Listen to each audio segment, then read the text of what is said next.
Hello friends. So today in this class we are going to learn what how we can use SmartPLS in our research writing. As you can see, SmartPLS for research writing. SmartPLS. What is SmartPLS? First of all, I want to give one definition of SmartPLS. This is a statistical tool or statistical software which we are going to use in research writing. So, overview of SmartPLS software. Why researchers use PLS-SEM? So, what is SmartPLS? A software for partial least squares structural equation modeling. PLS-SEM. Graphical interface for building measurement and structural models. It means in this software we can see what type of model we actually generate, and that model is giving some graphical structure.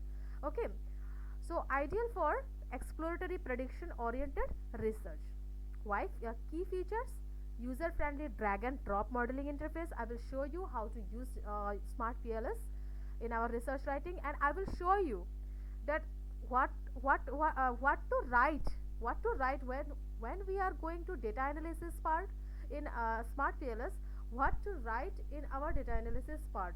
Okay, I will show you with a research paper, just not to worry for that. And bootstrapping and blindfolding, model fit, reliability and validity, statistics, visualization of path diagrams, these all things are available in this software. We are going to avail all these things. I will show you all these things. Why use SmartPLS in research writing? Supports complex models with many constructs and indicators. Many constructs.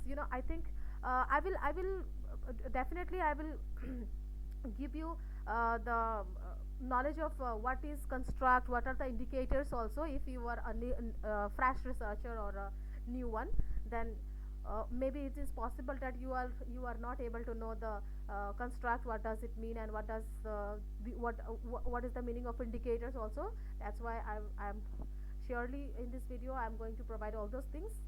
Provides robust results even with small sample sizes.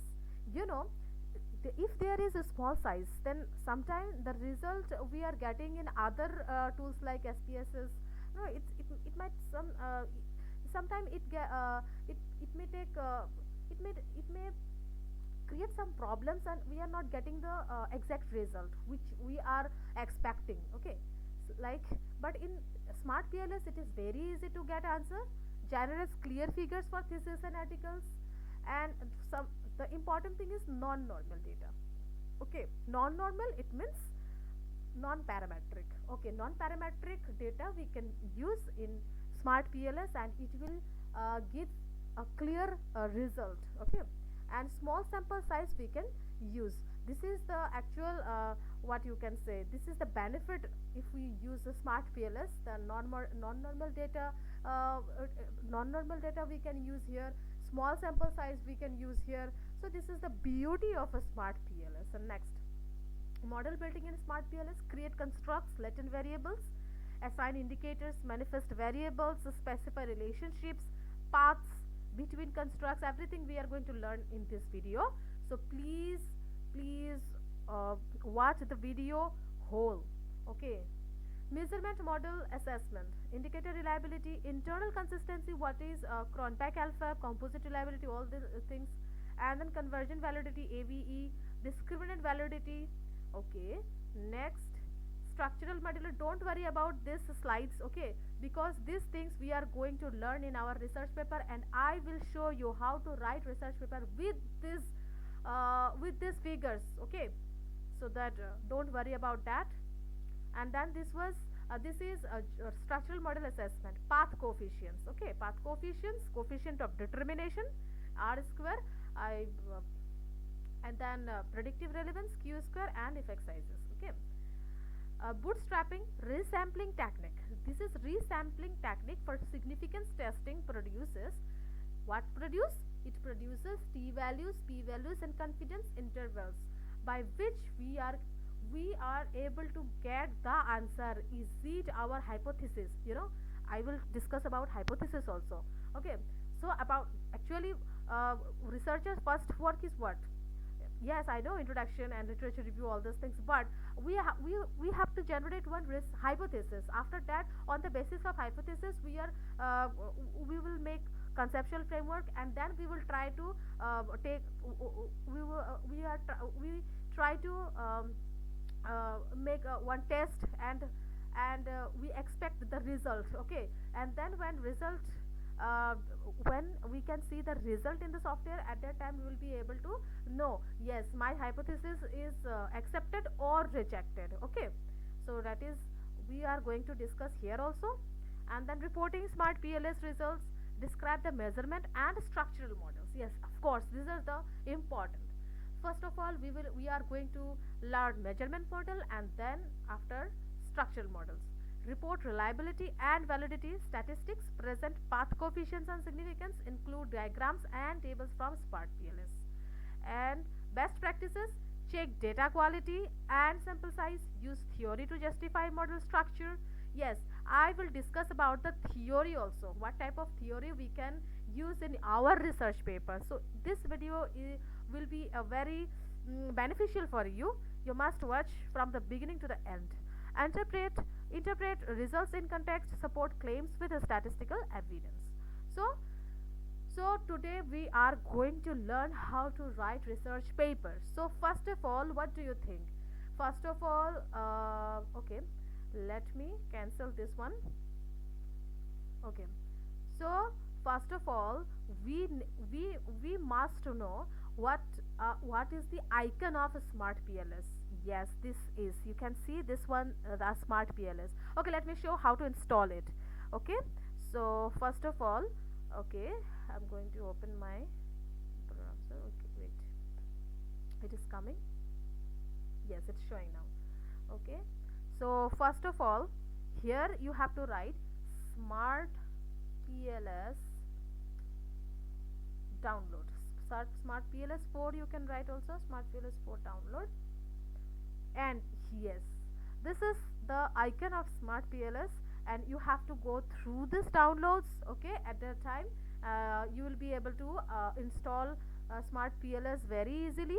Okay, and another thing I want to I want to say that PLS is not a free software. Okay, you know, you have to purchase, you have to avail the key for the smart PLS. So this will be not available freely. Okay, you have to purchase this smart PLS very in very 400 500 price, I think, Indian rupees, if you say uh, on 400 rupees or 500 rupees, maybe it is available.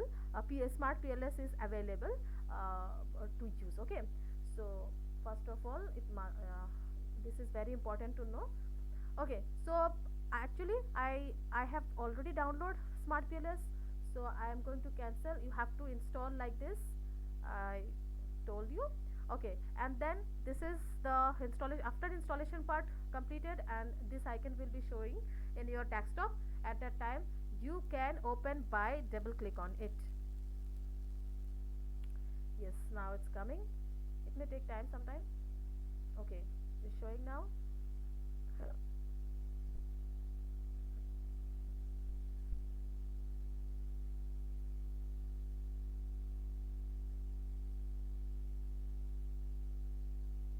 Yes, we can see.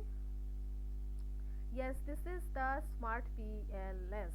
Okay, so first of all, I'm saying that yes, this is the new workplace. Yes, my license expiring soon, because I already told you that this is not available freely. You have to purchase. Okay, it is showing that is, yes, your license will expire on 2025 11/30. It means 30 November is the last date of expiring my smart PLS. Okay, don't not to worry, remind me later. Okay, so first of all, when you install your smart PLS, and you have the key at a time, when you enter the key at the time, you will get this type of interface in smart PLS, a new workplace. Okay, and you have to click on new workplace, then you have to make one folder. That's very easy part, don't worry about that. Okay, and we will go start by here new project. You have to click on new project. Yes, new project. What is the project? uh, Suppose I'm writing technology adoption. I will show you how to write research paper with the help of SmartPLS. So technology adoption I have written. Create a new project. Here you can see it's a create a new project and then create. Okay, I have already created technology adoption. You can see here one point is import data file and another is create model. But yes, I will import data file, but what type of data file? Yes, that is the main thing. Okay, now I am going to minimize it because I promised you that I will teach you how to write research paper also. So that point of view I have to minimize the SmartPLS and I am going to MS Word. Okay, it's showing blank. Yes, suppose I want to write one research paper in technology adoption. Okay, technology adoption. Okay, first of all, you please listen to me carefully. Okay, I am just writing here technology adoption. Okay, but please, friends, you see this is not the research paper. This is the technology adoption. This is my theme. Okay, I have to write one attractive what attractive title. Yes, suppose exploring how perceived usefulness perceived usefulness, comma, perceived uh, ease of use ease of use perceived use of use, and then another thing, attitude. It may attitude. Another one, behavioral intention. Behavioral intention.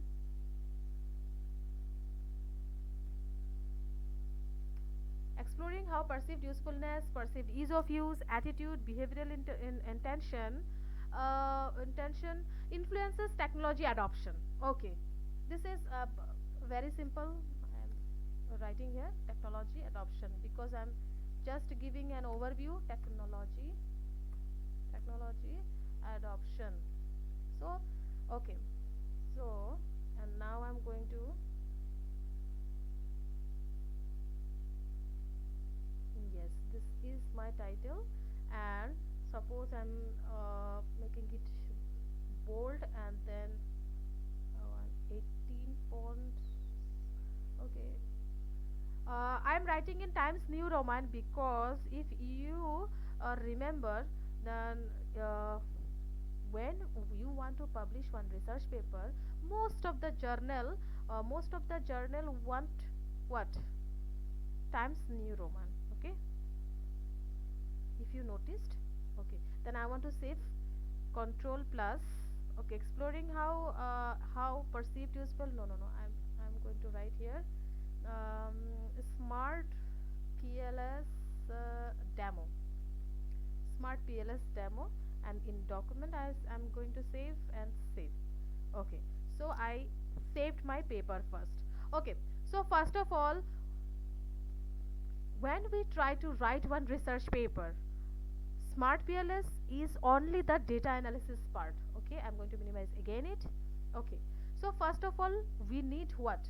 First of all, we need constructs and indicators. Please, friends, you just remember, because the SmartPLS in new project, you can see I have created one project, technology adoption. It is asking for import data file. Import data file, it means what? Import data file, it means it is that one in which data is showing data is showing the results. you can use the Likert scale. You can use another scale also. I'm just showing. Yes, construct. Suppose construct. What is construct and what is indicators? Okay. Okay, suppose my construct is, I am going to show you just. Suppose my construct I am writing from here: perceived usefulness, perceived ease of use, and behavioral intention. Yes, okay. Copy and paste here.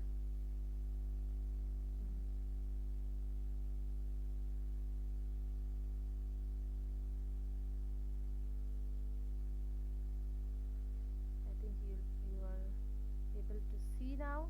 Okay, so this is my construct. You can see attitude, another one, behavioral intention,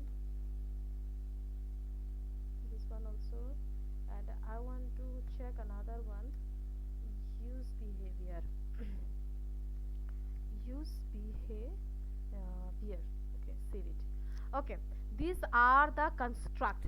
It means these constructs are, when I generate my questionnaire, I want to ask the I want to ask the questions or the statements on the basis of these constructs. I think you are now understand what I'm going to say. I'm going to say, when I'm making my questionnaire, I hope you are aware of the questionnaire. Then at that time we need the construct. Construct means the questionnaire is based on what type of construct. First of all, I am choosing, because I am choosing technology adoption, and yes, I am using here U-taught theory. U-taught theory, it is already established theory, and from that theory I have chosen one construct: perceived usefulness. It means the usefulness is influencing the use behavior, behavioral intention, and use behavior or not. These things. Okay. So indicators. If I ask about indicators, now I'll show you what is indicators. Suppose perceived usefulness, I'm going to underline this one. I'm generating number one it. Okay. Now indicators, I'll show you. Indicators, it means the statements or the questions. You understand, I hope. Okay.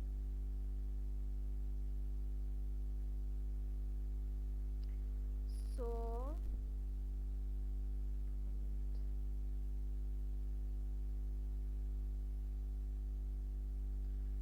suppose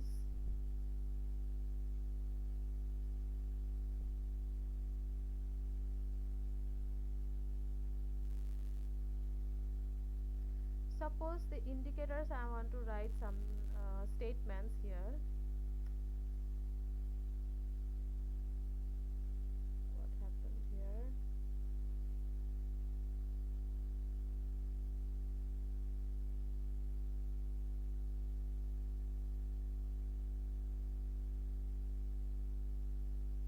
Perceived usefulness, if I am talking, I want to give indicators one.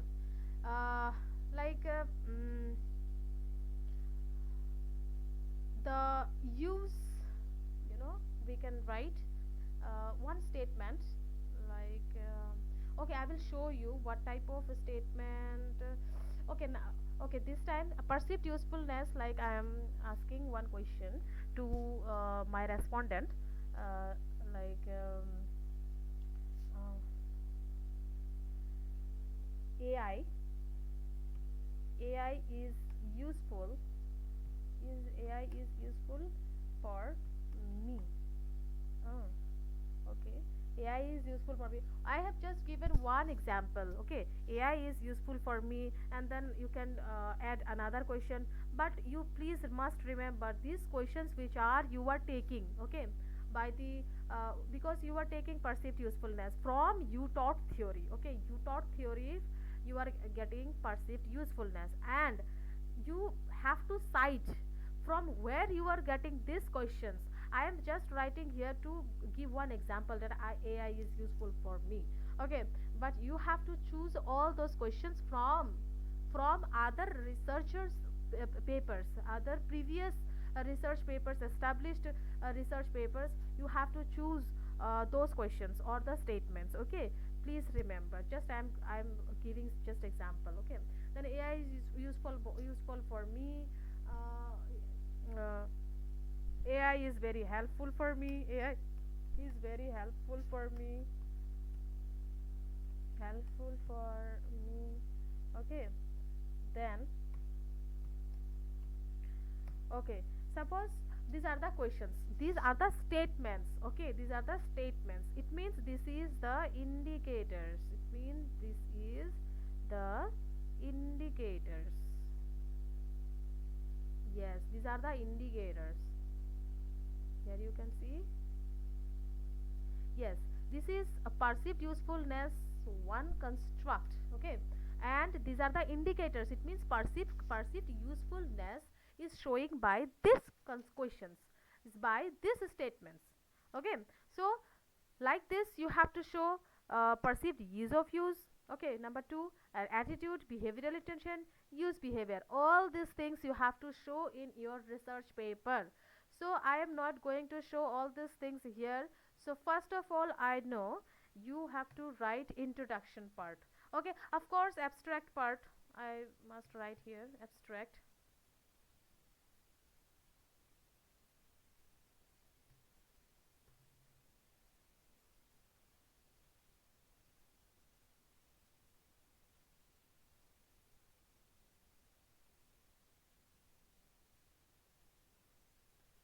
First you have to write abstract,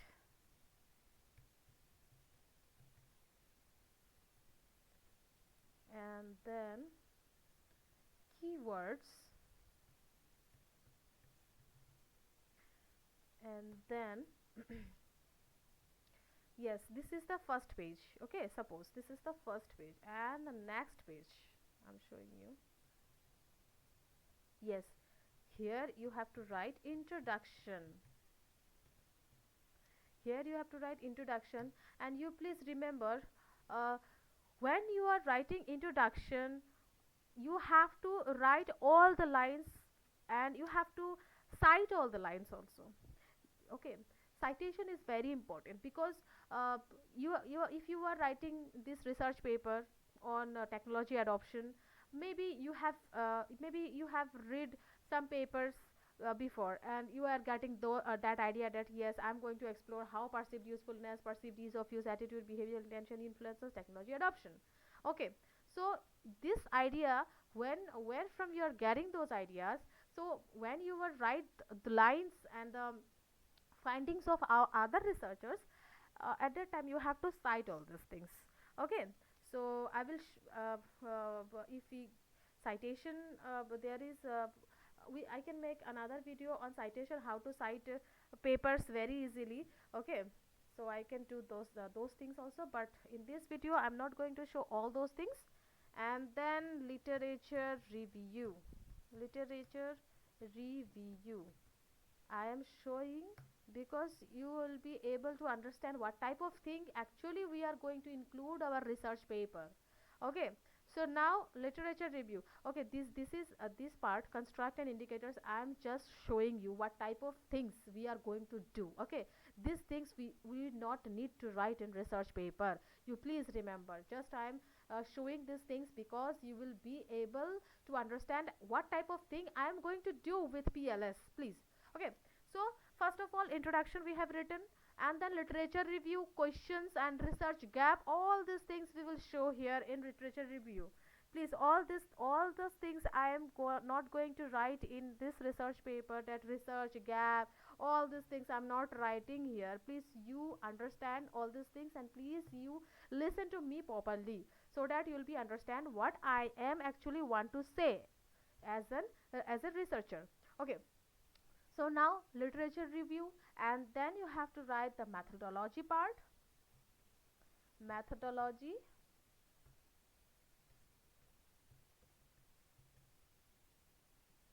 So methodology part you have to write about data collection, suppose data source. Okay, data source, from where you are getting data source. Suppose in this video I'm going to show 432, I think 423 respondents I have collected for this data set.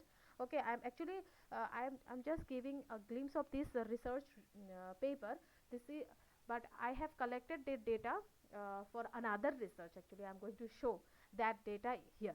Okay, suppose data source, uh, you can write that uh, uh, 400 in this research paper I'm going to show 423 respondents are there, uh, are, are, are theirs.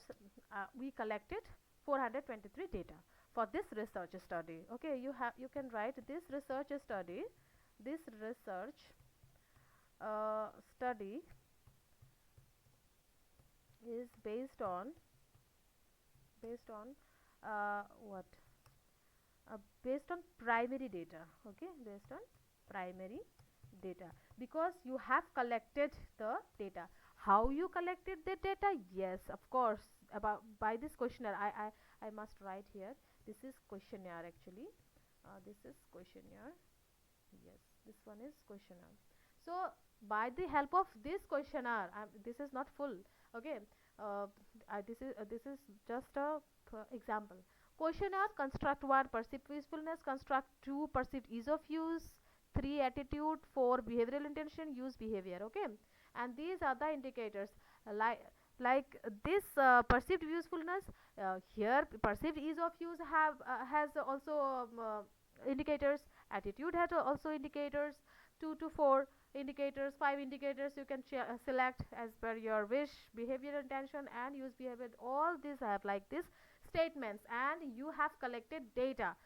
Suppose you have collected data by the help of Likert scale. Likert scale, it means um, 1 to 5. Okay, Likert scale signify 1 to 5. What is 1? 1 is suppose strongly disagree, 2 is disagree, 3 is neutral, 4 uh, agree, 5 is strongly agree. Okay, this is the Likert scale.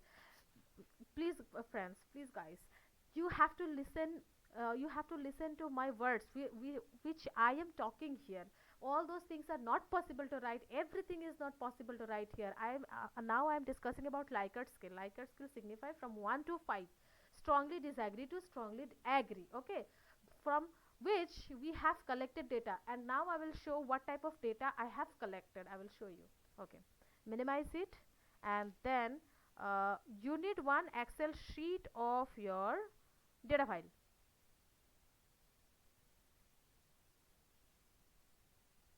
Okay, here.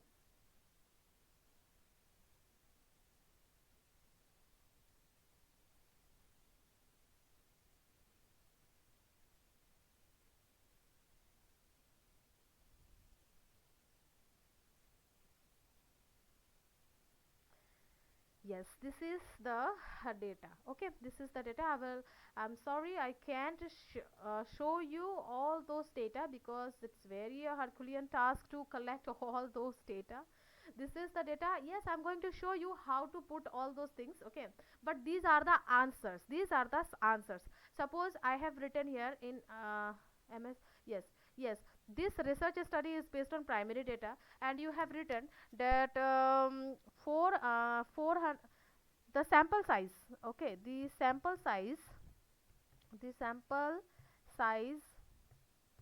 is used 423. 423, it means 423 date respondents are collected for this research study. Okay, okay, so what type of 423 data? 423 data, yes, in Excel sheet we can see here. Yes, 400 data, this one.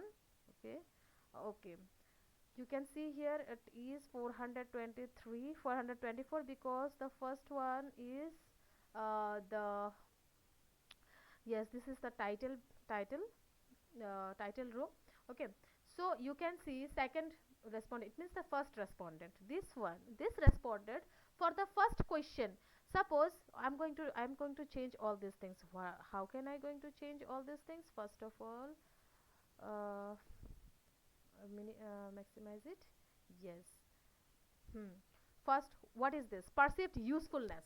You have to perceived usefulness indicator. Suppose one, two, three. Three statements are there in perceived usefulness.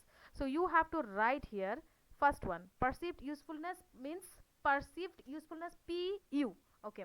So PU1. It means I will show you again. PU1. It means AI is useful for me. The first statement, you understand? The first statement, AI is useful for me. It means perceived usefulness indicator. The first indicator is AI is useful for me, and this one, the answer is for the first answer, like 5. The first respondent is giving this one, this, yes, strongly agree. I strongly agree with your statement that yes, AI is useful for me. He is given 5. Suppose second respondent, here it is showing by 3, he is responding like 4. It means he is saying that yes, perceived usefulness is uh, only strongly agree. Okay, agree. Perceived useful, like he is only agree with this statement, not strongly agree. Strongly agree 5, agree 4. You understand? So he is giving 4. Like here, if you say this 14 number, this respondent for the first indicator he is giving 2. It means he is saying that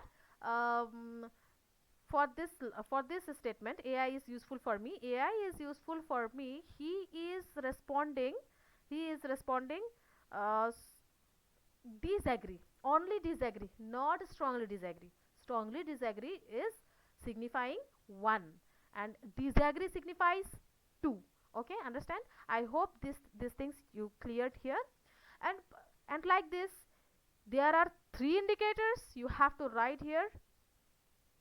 Now I have completed here PU2 and then PU3. It means the first indicator of first construct perceived usefulness. We have one indicator, two indicator, and three indicator. Suppose one respondent is number 2 is responding our questionnaire, and he is giving the data like this, like first question for 5, second question for 5, third question for 4, fourth question for like this, like this, like this. He completed the questionnaire like this. I hope you understand here.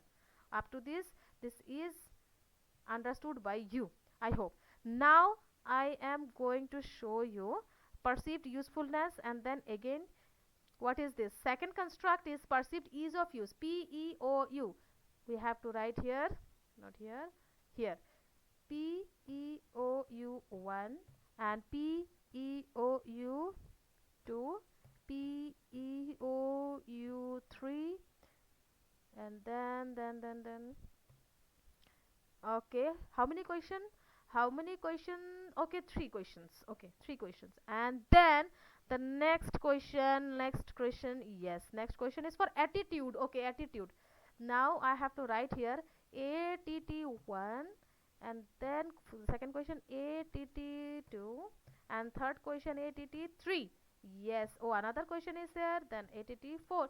But suppose if you have 4 questions, then you have to write the 4 up to 4. If you have only 2 statements, then you have to write only ATT1 and ATT2. Understood? I hope you understand properly. Yes. Now next one, what is this? Behavioral intention, BI. Okay, I will show you, otherwise you will forget. Like BI, this is, oh, I'm sorry, I have to write BI. It means I am taking BI here, attitude, A T T, and perceived usefulness. I have taken what? PEOU, and then bracket close, and then use behavior. I have chosen use U and B, use behavior, and then perceived usefulness. Yes, perceived PU. Yes, PEU. Okay, and then close it. Okay, so and save save. Okay, so now now you will be I think you understand what I am going to say, because this is pu, this is the first question one. So pu1, pu2, pu3, I have not written here. Actually these questions are based on suppose I am using one theory, you know. Theory means somebody already established those statements. You have to change only as per your topic. Okay. Okay, so you have to cite those papers also, from where you are getting these questions from. Okay, from where you are getting PEOU questions, from where you are getting attitude, from where you are getting behavioral tension, from where you are getting use behavior. Okay, all these things you have to mention your research paper. After that your research paper will be, yes, this is our research paper. Okay, so these things are there. Okay, now uh, behavioral BI and UB I remember. So I have to write here BI, yes, behavioral intention BI. I'm sorry, wait, caps lock, BI1, and then BI2, and then BI3, and then use behavior UB. Okay, UB1, UB2, and then UB3. Okay, now and save. Okay, now our data set is ready. So we are going to import this data file in SmartPLS. Okay, so everything is ready. Again you check, you know, I am taking three indicators in perceived usefulness, for three indicators in perceived ease of use, four indicators in attitude, for attitude, three indicators for behavioral intention, and use behavior I have taken three indicators, and 423 dataset is ready. Yes, of course, this is a Herculean task. You have to collect all the data from the respondent, you must remember. Otherwise otherwise there is no way. Okay, so I am going to, what is this, yes, cancel it. Okay, now our research paper, this is our research paper, let's check. Okay, so this is our research paper. Methodology part, you have to write all those things. What type of suppose you are using statistical part, you are using SmartPLS in this research paper. Of course you can use SPSS. Okay, you can use GEMOV, all these things you can, R you can use. Okay, but in this paper we are going to analyze the SmartPLS data analysis part from SmartPLS. So for the statistical part you can use statistical software used, you can write here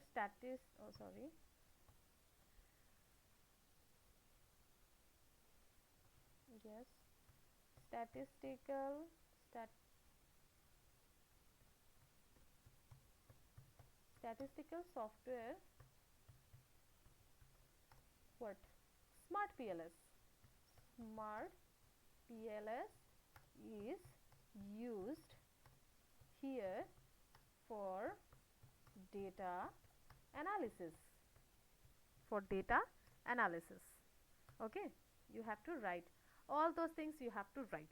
Okay, because in this research paper my motive is to show how to write the research paper analysis, data analysis part. That's why I am not going to elaborate all these things, you know, introduction, literature review, and methodology part.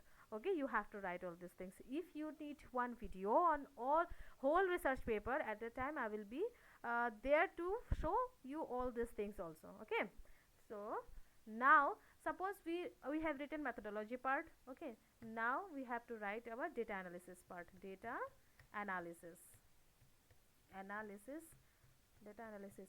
I'm going uh, i'm going to show by your numbers, because one, it's for introduction part, two, it is for literature review, and three is for methodology part, and then four is for data, what's that, yes, data source, I'm sorry, data source is from methodology part. Okay, for data analysis, four part is data analysis.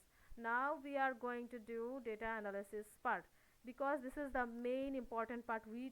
Wait, introduction part, you will you are going to generate the report, what is technology adoption, why people are going for AI use. Okay, all these things you are going to elaborate in introduction part. Literature review, you are going to show other previous researchers data for technology adoption. Okay, in 2002 this researchers found this things, and this researcher found that thing. Okay, this kind of things you are going to discuss in literature review with the objectives and hypothesis. Okay, with the objective and hypothesis. Yes, I can show you uh, hypothesis part. Okay, hypothesis part. So okay, hypothesis. First hypothesis. Suppose first hypothesis is okay, number one I am taking. Okay, here first hypothesis. Suppose our construct, what construct it is. Oh, sorry. First construct is perceived usefulness. So first of all, I want to see. I want to see what is hypothesis. I will discuss here also.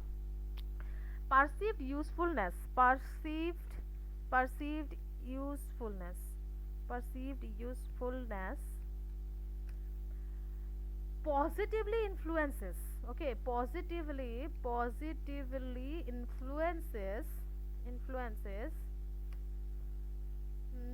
behavioral intention. Behavioral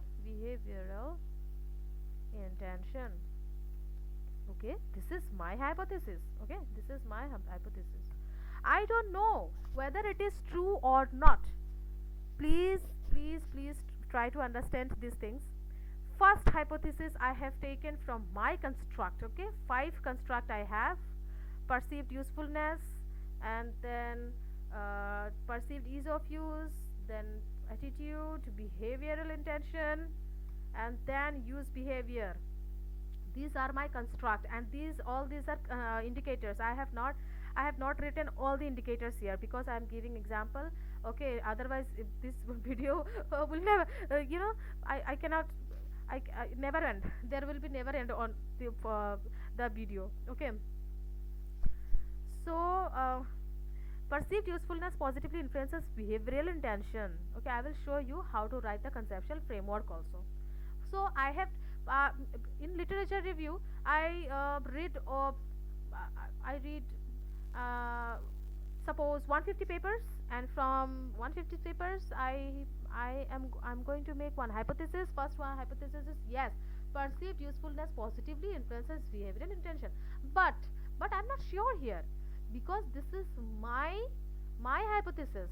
Okay, you know what, I think you might know about null hypothesis and alternate hypothesis. This is my alternate hypothesis. Perceived usefulness positively influences behavioral intention. Null hypothesis, if you say, okay, let me write here. This is null hypothesis. Okay, null hypothesis. If I write null hypothesis, then I have to write like this, like this. Okay, but if I am writing null hypothesis, then I have to write perceived usefulness positively perceived usefulness not influences behavioral intention. Okay, I have to write not, there is no significant relationship between perceived usefulness and behavioral intention. Okay, understand? I hope you understand. The perceived usefulness does not does not influence does not influence behavioral intention. Okay, I have written this is the null hypothesis, but I have written again, this is my alternate hypothesis. What I am just going to copy and paste it here.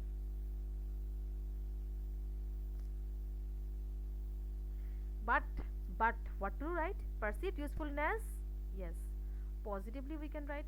Yeah, perceived usefulness influences behavioral intention. Okay, it has influence. It means suppose I am writing here positively influence behavioral intention. If you want to write like this, perceived usefulness Oh yes, like this. There is no significant relationship. There is no significant relationship between the perceived usefulness and behavioral intention. But no, no, no, no. I am not going to accept your null hypothesis. Okay. No, no, no, no. My hypothesis is that perceived usefulness positively influence behavioral intention, and I want to see in my research, is it true or not, because respondents already responded in my research. Okay, my data is ready, so I am going to now test it. Yes, it is true or not. So like this you have to make hypothesis. I hope you are clear here. Like this you can make another hypothesis. Okay, another hypothesis. Perceived use, ease of use. Suppose perceived ease of use positively positively positively influences behavioral intention. Behavioral behavioral intention. Another another okay, here another thing you have to mind, that here I have written two hypotheses. Null hypothesis also I included because I wanted to show you how you can differ your hypothesis, because in hypothesis most of the students get confusion. What is null hypothesis and what is alternate hypothesis? Null hypothesis is that one, that is you are rejecting that thing. Yes, there is no relationship between perceived usefulness and behavioral intention. If you want to talk about on the second one, you can say perceived ease of use does not influence behavioral intention, and here in alternate hypothesis you have to write perceived ease of use positively influences behavioral intention. I have only written the alternate one, which you are going to check, remember my point, you are going to check. How you are going to check? You will employ your data in SmartPLS and data, and then SmartPLS will answer you, yes, your data is reliable, valid, all these things it will show, and then it will show yes, your data is positively influencing it, not influencing it. All these things we are going to it's going to happen. Now number 3, suppose I am going to take it mediating variable behavioral intention, because I have taken another one, use behavior. Use behavior is 5, number 1, that is the dependent variable.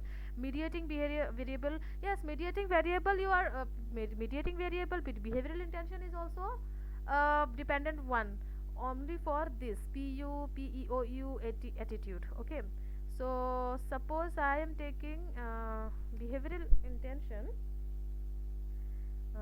Yes, suppose I am writing here behavioral intention. Behavioral intention mediates the role between between perceived perceived perceived usefulness and use behavior.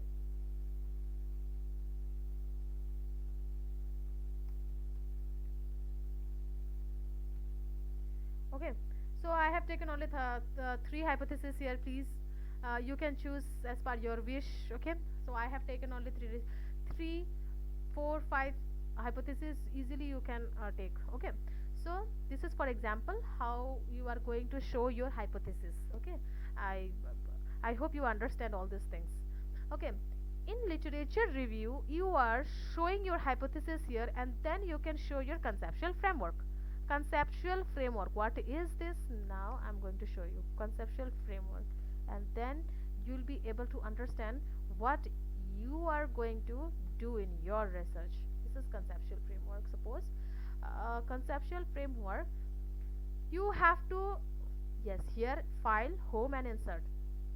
Okay, suppose I am taking one shape, circle shape.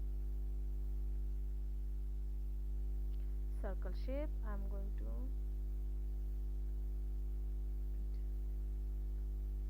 one circle.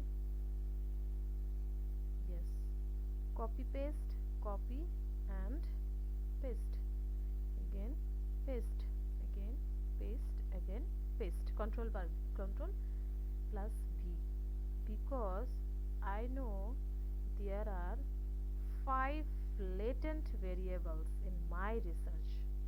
Wait. 5 latent variables in my research, so I am going to fix it here, here, here. Okay, so add text. What is this? This is perceived usefulness. I'm writing here perceived usefulness. Perceived usefulness. This one, add text, right click and then add text. What this is? Perceived ease of use. Ease of use. And then add text, and then again you write perceive sorry, what? Attitude. Yes, attitude, suppose.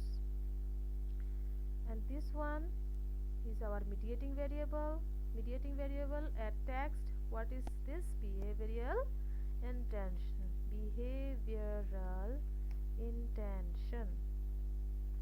Intention. Okay, intention. Yes, now here you can write at text. Here you have to write use behavior. Yes, use behavior. Okay, now I hope it is clear that yes, these are the construct, and these are the construct, and how you are going to connect. Okay, because I have choose this is my first perceived usefulness positively influence behavioral intention. It means this one, and this one. Okay, let's again insert and then shape. You have to choose select arrow from here to here, connect it. Okay, again you want connect it, again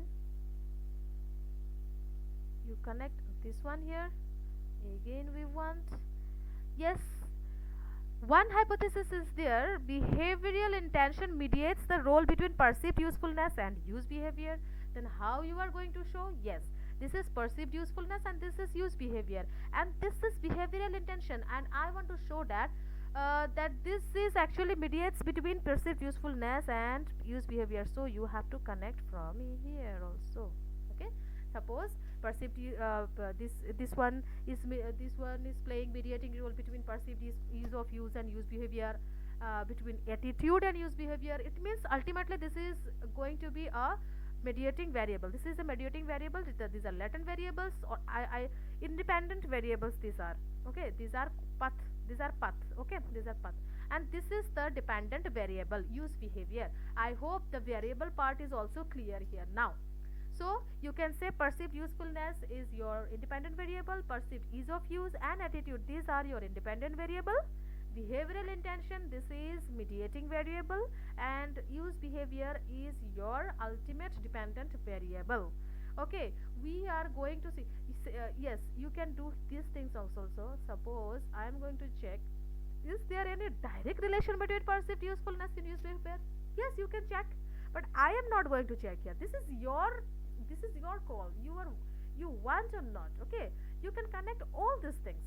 Okay, you can, as per your wish, you can make a hypothesis. Suppose I want to write here hypothesis like suppose this is my hypothesis. What this one is my first hypothesis. No, hypothesis 1. This one is hypothesis 1, and in this paper perceived is okay, behavioral intention. Okay, this one. So you can write here, this one is your hypothesis 2, and yes, this one mediates the role of perceived usefulness, and you can say this is your hypothesis 3. Suppose this is your hypothesis 3. I am making only 3 hypotheses here. Yes, of course you can make here, like this one is also I have not written here, you can write also. Okay, otherwise this video will be very lengthy. Okay, so now you see how much things you covered in your research paper. You have written your title, abstract is this is the last part, please. And keywords you can choose as per your questionnaire, as per your sorry, as per your research. Okay, and then introduction part. Yes, this is again your duty. You have to read all those research papers previous and literature review. These things are based on previous literature review and hypothesis. After reviewing those papers, you found that okay, I can make one hypothesis. Yes, that one perceived usefulness positively influence behavioral decision. This is your hypothesis. Yes, you are going to check here, and then you can make the conceptual framework. Okay, we made this conceptual framework. Now we are going to analyze our data analysis part where we left earlier. Okay, data analysis part. So now we are going to move to smart PLS. Yes, all things are ready. Already we have created our technology adoption, and now import data file. Yes, we are ready now because our data set is ready. Yes, I hope you remember our data set. It is ready. Yes, 423 Excel sheet, 423 respondents data set is ready. Yes, that's the beauty of the smart PLS. You can see these are the name. You see PU1, PU2, PU3, PEOU as per your questions. These are all things are here. You can see missing values.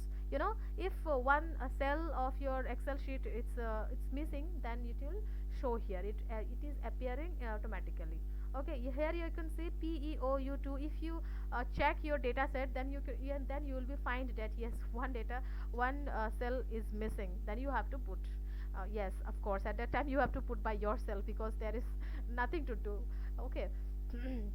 Because you can't again approach that respondent to you please fill this one. This is not possible. At a time you have to do some things are something are there in research also, which we have to do. Okay, another use behavior question number 3. It is showing that yes, one data is missing there. You have to fill that data. Okay, now I'm not going to fill the data. Minimum, maximum, everything is here, and now I'm going to import. Click yes, importing data file, and then what to do, create model. Okay, it is automatically showing like this. You can see uh, see friends, I am going to show how to write research paper. Not everything I'm going to discuss in a smart PLS. I will show you everything. Yes, here you can see here indicators 16 indicators are there. Samples 423 we have chosen, and then missing values are 2 as I showed to you. And now you can see copy to Excel. What you can copy this chart also to your paper, but you listen to me properly, please. All things are not mandatory to show in research paper. Those things which are mandatory for research paper, those things we are going to add in our research. Okay, which are mandatory and which are very important for research paper to publish, those things we are going to discuss only. So you can see here name, all the names and number. It means PU1, it is showing like 1 2 3 like this, and MET, this is type, and this missing values. And then you can see again it is showing one value is missing here. It means the cell is empty. These are the mean values, median values, and scale minimum, and then scale maximum, and then observed mean. How many observed mean here? Observed minimum and observed maximum. Standard deviation. What is standard deviation? Excess kurtosis sometimes is very important to show the things, but in PLS it is not necessary. Okay, so this is the kurtosis part, and this is the skewness part, and the Scammerdborn misses p value. All these things are shown here. So I am not going to copy to Excel. If you need this, then you can do one thing. Click on to copy to Excel, and your data set your research paper is here, and you can do one thing, you can paste it. Okay, so but I am not going to include these things. Okay, so I'm not going to include these things, so that's why I cut. Okay, so smart PLS it is showing now back. Okay, now here you can see it's showing create model.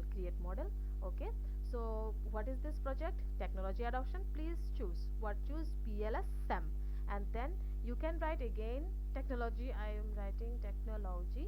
Okay, technology you can write as per your wish. Okay, save. Now you can see all the 16 item, all the indicators here showing. Okay, 15. If 0 to 15 it means 16. Okay, now we have to do one thing. This is very simple. Drag and drop, drag and drop, drag and drop. What drag and drop? Suppose first one you click here and just drag it. What is this? You know, this is perceived usefulness. Okay, right here, perceived usefulness. Perceived usefulness. Guys, this video is very important. I hope nobody shows the smart PLS like this.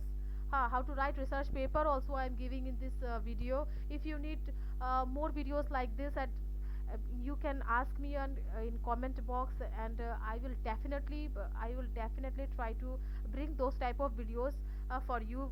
Please guys, and share this video to everybody, so that everybody will be benefited by this video. So you have to do. Now you have chosen PU1. So PU1, it means your perceived usefulness. You have to write here and okay. Okay, it is showing this one. You know your concept here. I'm going back to the word conceptual framework. But is yes, as it is, we are going to do. Okay, minimize it. Yes, this one. Okay, you can click on it here.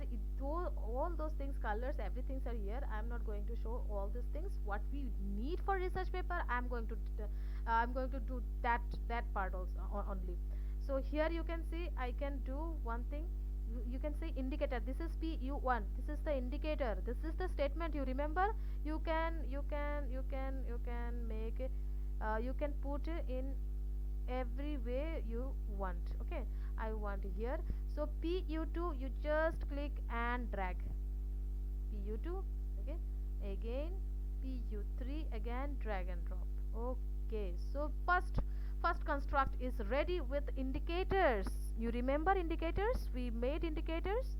Yes. Now PEON, again drag and drop here. Only drag and drop.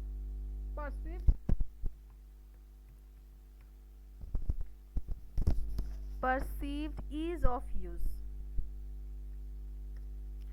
Perceived ease of use. Okay, perceived ease of use. Okay, and again you can align it also. It is showing it by a green line, you can see. Okay, again. Okay, left. One thing you can do, that you know, you can see here PE, something is missing. I can see here PEOU1, PEOU2. Oh yes, not missing. Yes. I was just confused with 4. Okay, no problem. Yes, this is PEOU2. You can drag also. Another thing you can do, you click on PEOU2 and then control, and then this one also, then you drag and drop. Yes. Next, attitude. Again you bring here attitude, you write full name, you write attitude. You can write short name also. You will be able to see other papers that they are showing in short. That's not a big deal, you can write. Okay, now again drag and drop, drag and drop, drag and drop, and you can bring it by control also. Okay, so here we have made the independent variables. Now I'm going to the mediating variable. This is behavioral intention. Behavioral intention, drag and drop right here. Behavioral intention. This is also a construct. Yes, I'm going to align. Yes, put the indicators up, and behavioral intention again. Control here I put, and then use behavior. You can use behavior. You write here use behavior.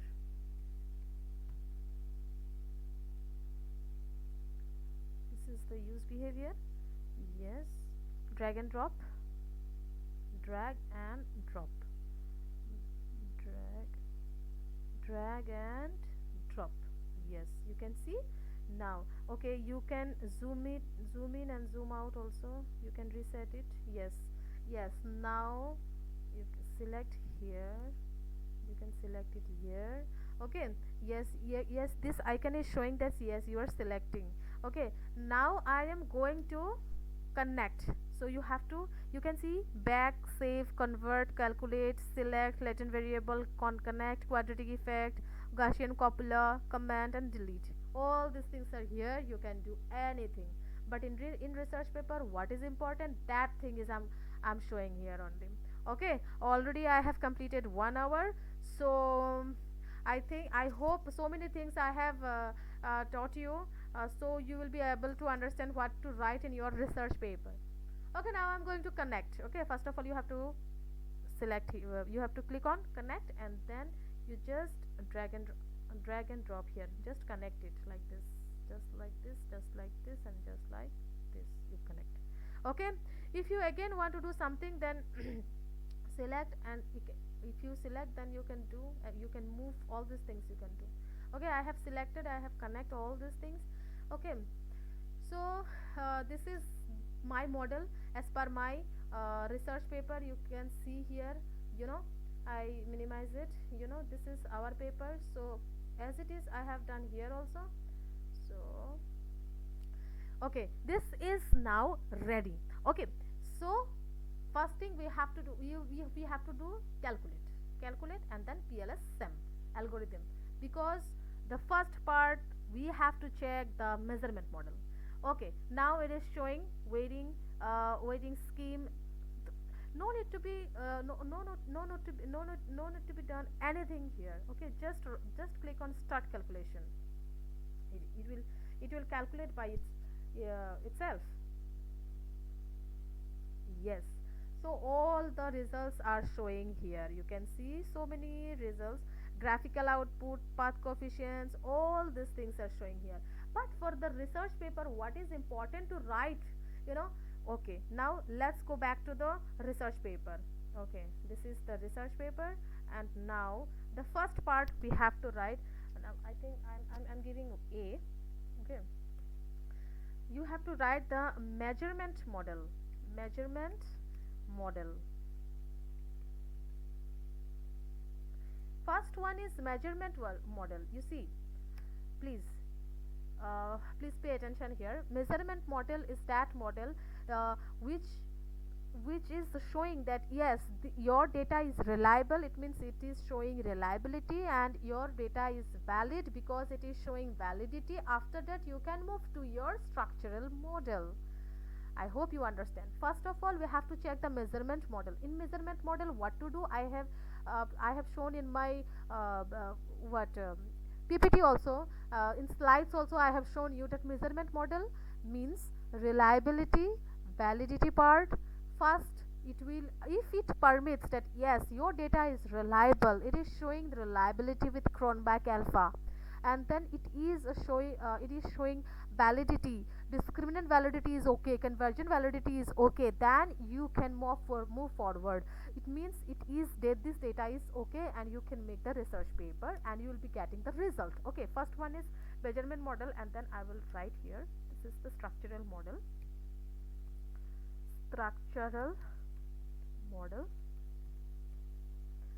Okay, now measurement model. Okay, so first of all, suppose we have to show what? Reliability. I'm showing just reliability here, and then okay, so next go to the PLS-SEM. Okay, so in left corner you can see all these things, graphical output. Already it was showing, yes.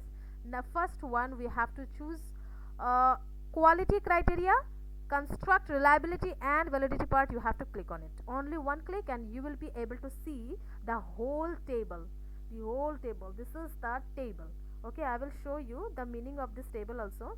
Okay, this is Cronbach alpha, composite reliability, RO and ROC, and then average variance extracted, AVE. Oh, this is the important thing.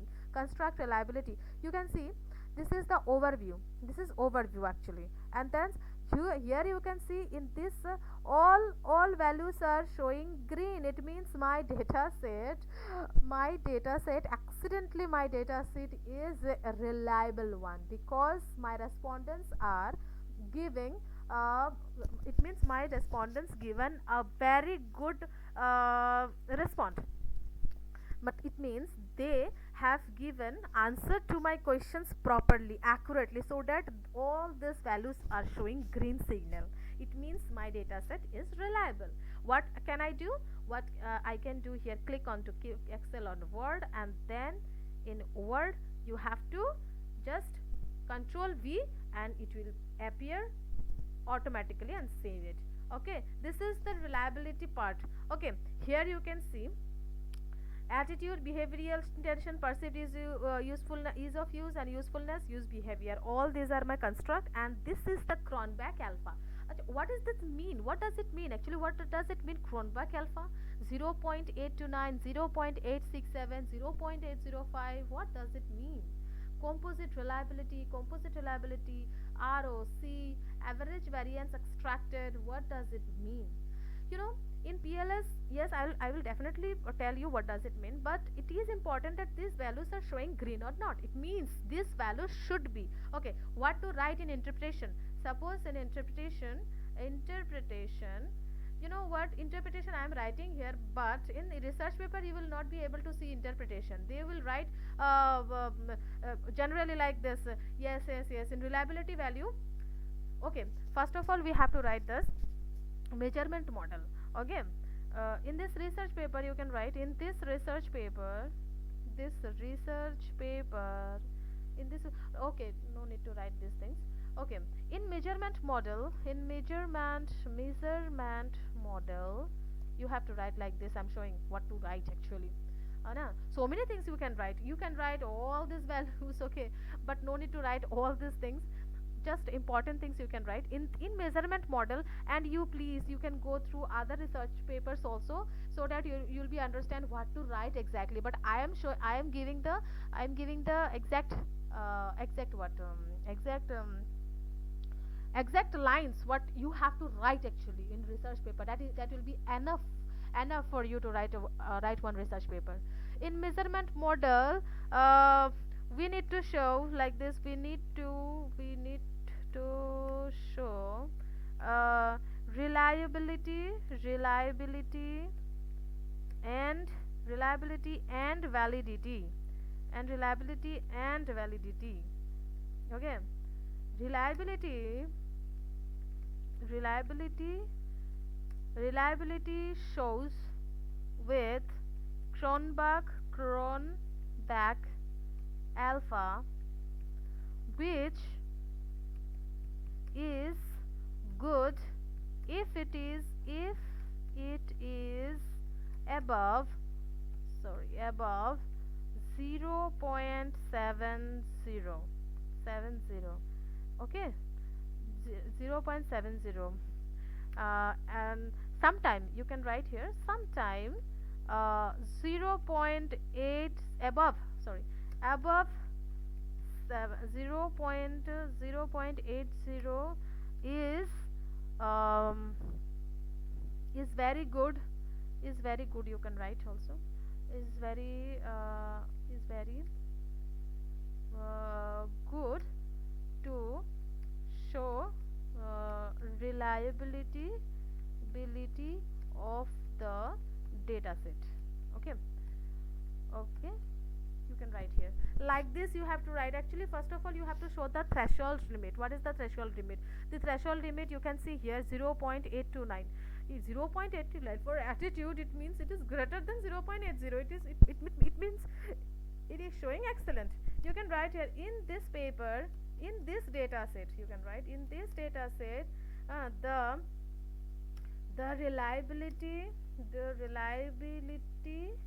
is above 0.80, so that we can say, so that it is showing that, so that it is showing a good reliability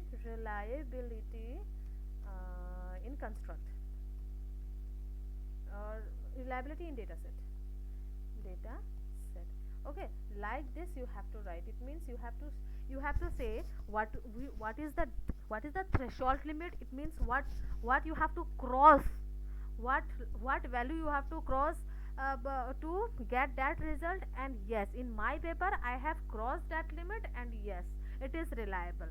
You have to write like this. Okay, I'm just showing the example. Okay, that is up to you, how many papers you are reading and what type of knowledge you are gathering for you to write all these things. It is up to you. Okay, but you can write this thing like that, like this also.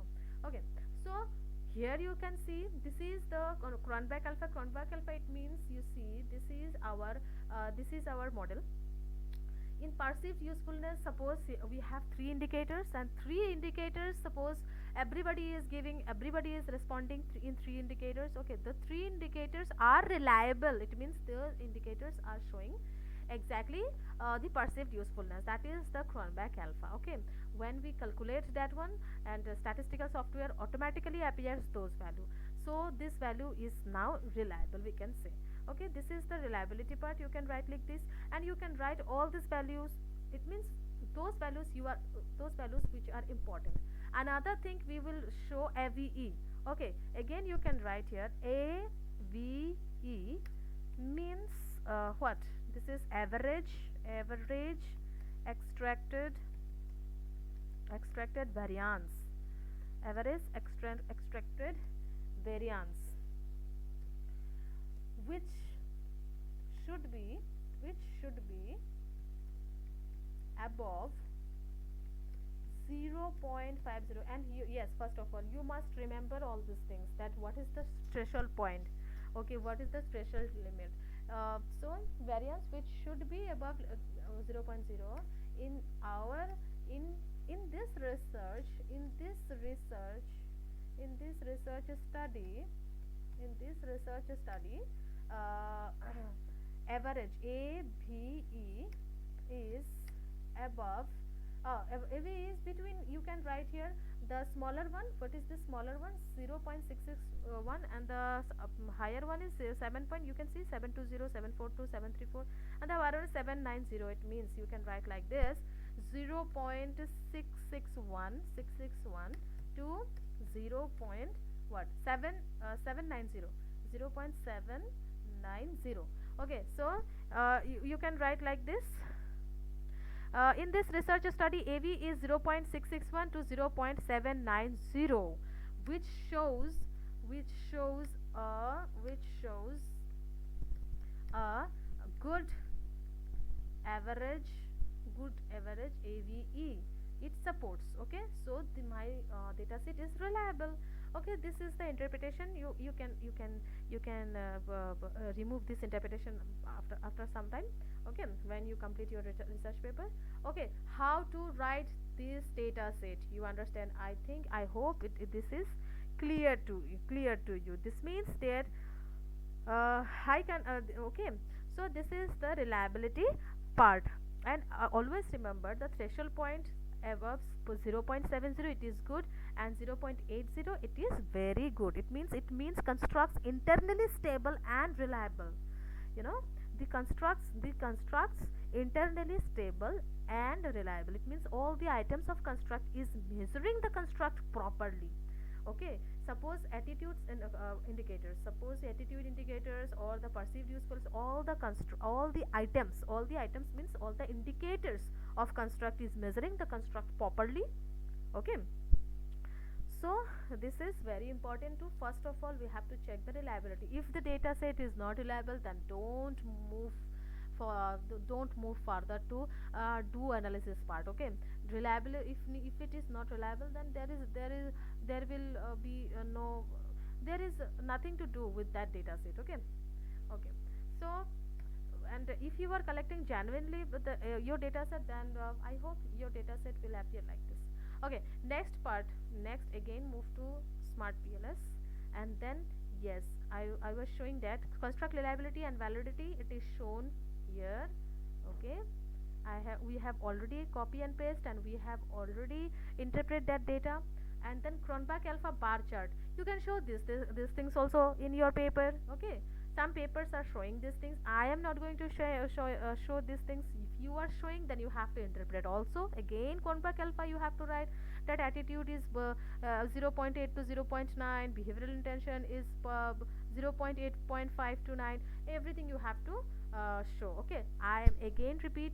Okay, these things are not important. Which part are important in your research paper, that part I am, or I will include those things. Okay, convex alpha, this graph, this is not so mandatory part. Okay, and then A and composite reliability C bar chart, you can show average variance extracted bar chart. We have given the values, you can see here all the average variance extracted are greater than 0.50. It means a very good average variance extracted in this research data set, so it is reliable and valid also.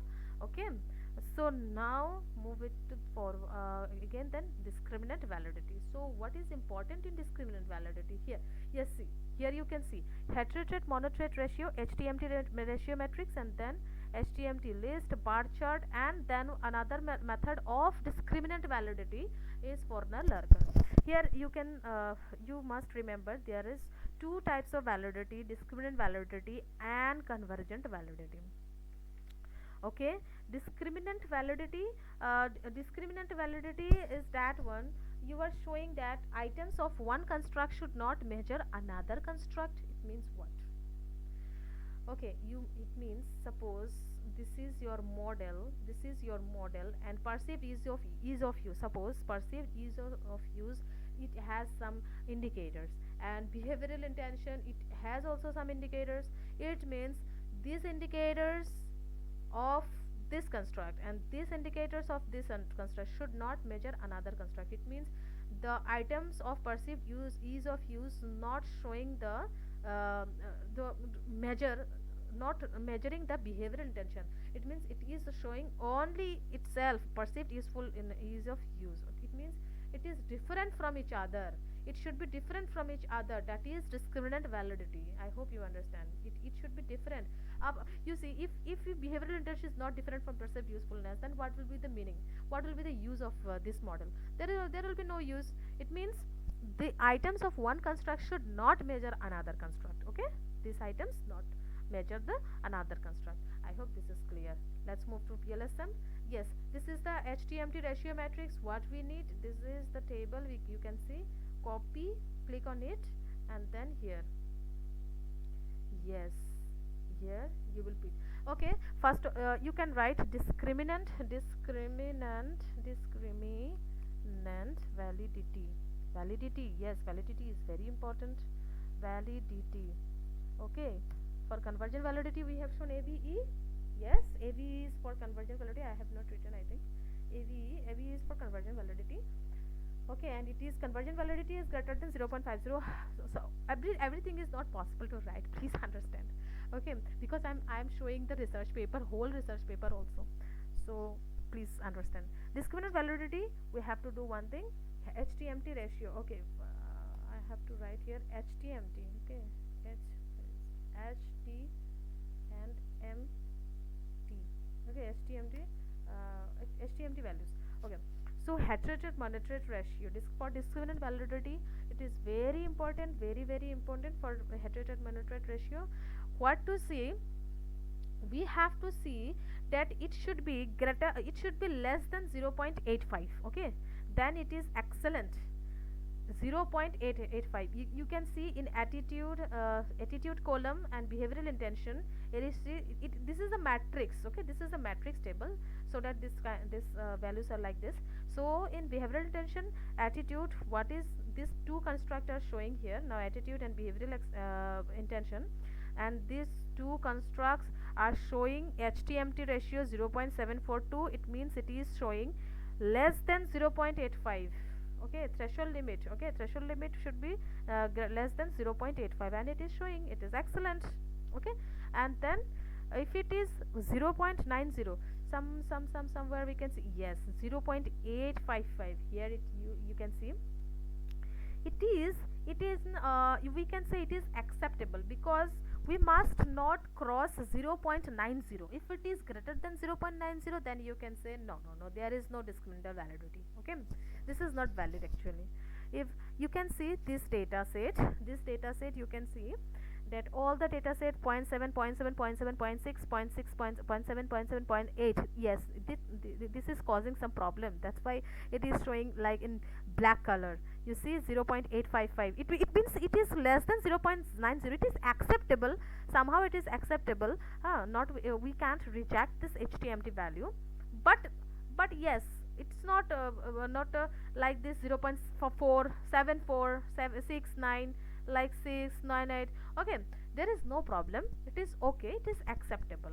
I hope you understand. Then how to write these things also? Again, interpretation, right? Interpretation.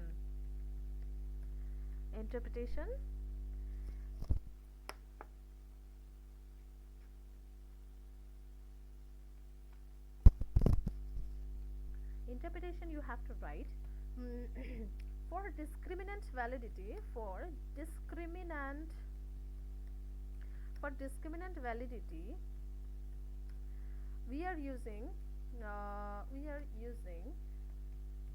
heterotrait monotrait HTMT method, where HTMT method where the points the values sorry the values the values should be the values should be less than 0.0 sorry 0.85. Okay, in this research study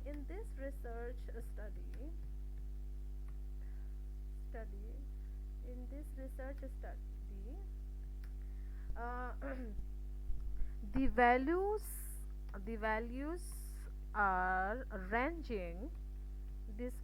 are ranging from what? What is the smallest value? You can see here 675. Okay, you can write 0.675 to ranging from 0.6, highest value 855. Okay, 1 point is 855, suppose 8. Okay, you can write here 0.855, uh, which is acceptable discriminant validity. Sometimes researcher what they do, actually, if it is problematic 0.855, it means the threshold limit is less than 0.85, it is excellent, and if it is less than 0.90, then it is acceptable, there is no problem. But sometimes people researcher does not want to show this value. Okay, so they will not write, they will write only that yes, the discriminator validity we are using HTMT method, and this value should be less than 0.85. And in this research study, we get this attitude, behavioral intention 0.742. Almost all the values are approaching 742, 717, like this. Okay, they will just ignore this value. Okay, because 8.855, it is not creating any problem here. Okay, so like this you have to write this interpretation here. I hope you understand up to this, and then again move to PLS and what to do. Yes, another method is Fornell-Lurker. You can show Fornell-Lurker method also, because researcher nowadays used to show the Fornell-Lurker also. You have to write because I am writing here, otherwise you will forget, because you have to write manually Fornell-Lurker method. This is also for discriminant validity. Okay, so sometimes researchers used to show both these tables, HTMT and Fornell-Lurker table. Okay, Fornell-Lurker table is also an easy one, because you have to see the diagonal values also, only the diagonal values. You can see the diagonal values, and how these diagonal values we get here. First, diagonal values, I have already told you what is discriminant validity, and discriminant validity is in two parts. We can show in our research paper HTMT and Fondel-Lurker. These two things, these two tables, researcher used to show in their research paper. So first of all, you think you see attitude. Okay, here 0.83. From where you get this? AVU, remember AVE? Yes, this is the value AVU. 0.661. If you do root 0.661, and then you will be able to get this result. Where it is gone? Yes, 0.813. And if you do root 0.790, then you will be getting this result 0.889. Okay, that is not a matter, because in SmartPLS it will appear automatically in your data set. Okay, there will be no problem to do. I am making sure of you that what from where these values are getting. These values are getting from root over AVE. And actually what does it mean? This is the diagonal one. You see 813, 889, 849, 862, 856. This is the diagonal data set. We want this line only. What this line? Higher C and R. Higher C and R, it means this value should be higher in column. This value should be higher in column and higher in row. In this row there are other no values, but in column you can see 1 2 3 4 5 values are there, and out of these 5 values you see the most highest value is 0.813. It means it is valid. It is showing the discriminant validity. Okay. In this column also you can see, in this column 0.889, it is the highest one, and in a row also, if you see 629 and 889, it is showing again the highest. It means it is showing discriminant validity. Like this here also you can see, like this here also, like this here also. Okay, it means it is showing the discriminant validity. Okay, now again you can interpret all these things here. Interpretation of Fondel-Lurker. Okay, you can write in Fondel-Lurker, in Fondel-Lurker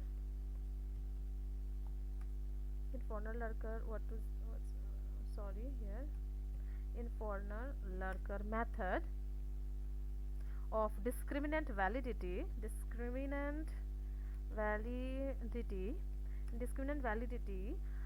all values in columns and rows diagonally shows the highest, which met the criteria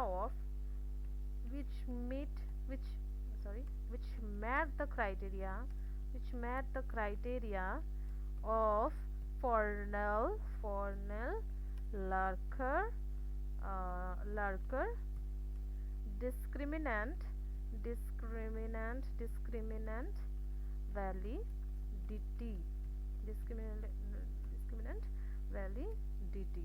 Like this you can write. Okay, like this you can write all these things. You can show all these values, like what I'm saying, you can write those things.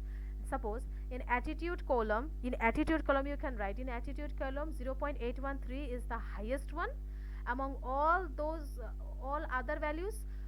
In rows also 0.813 is the highest, so that we can say yes, there is a discriminant validity in attitude. And like this behavioral intention, perceived user, yes, you can write those things in your paragraph, and among 70 to 80 words you can write here. Okay, but I am writing here very shortly. Okay, very shortly I am writing here.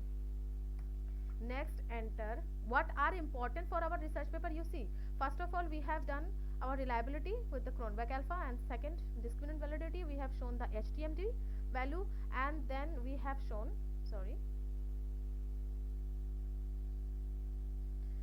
we have shown the discriminant validity Fondel-Lurker also. And how to write Fondel-Lurker, I have shown you the diagonal values are important in Fondel-Lurker, and the highest value among the rows and the columns between where it is interpreting, actually interconnecting.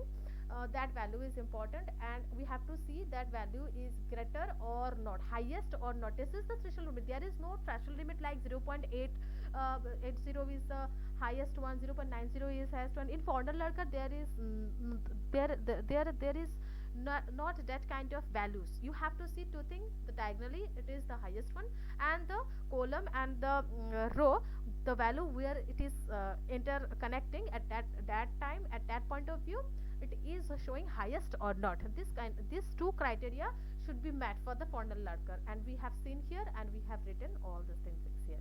I hope this is clear to you. All these things, all such things are not writing is not possible, please understand. And then cross loading is also there. You can, if you want to show cross loadings, then you can show, but it is not important again in research paper, so I am not going to do it. So here collinearity statistics. Now I am going to copy this one and paste. So before collinearity, multi-collinearity. Collinearity I have written here. Collinearity check. Now yes, paste it. Yes, you. This is very important. This is very important because all the indicators are giving VIF,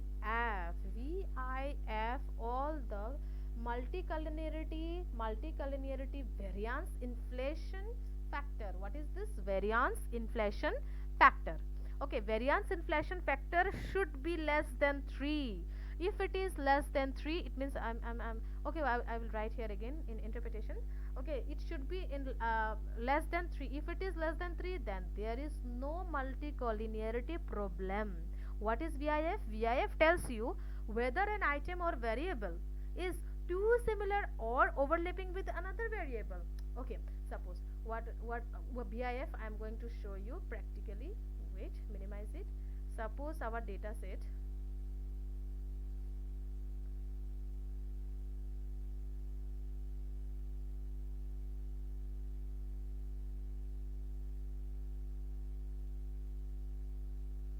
This is our data set. Okay, this is our data set. Suppose PU1 and PU2, all the numbers in PU1 and PU2 are same. It means these two items are overlapping to each other, to other. Then it will provide you the result of multicollinearity problem. Okay, multicollinearity problem, it means multicollinearity problem, that these values are the same and these values are same. The two indicators, these values are same. Maybe these values are same with PeO2. This exactly, if it is same, then it will create multicollinearity problem. Okay, minimize it, and then let's move it here. Here you can see the VIF results are green. It is giving a green signal. It means what? All the VIF is less than, you can see 1.768 less than 3, 1.9 less than 3, 2.05 less than 3, 2.3 less than 3, less than 3, less than 3. Green signal it is showing. Okay, what to write now here? Interpretation again. Interpretation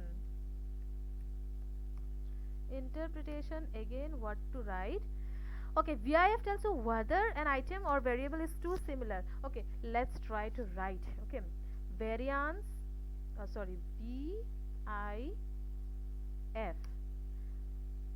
means, okay, variance inflation factor.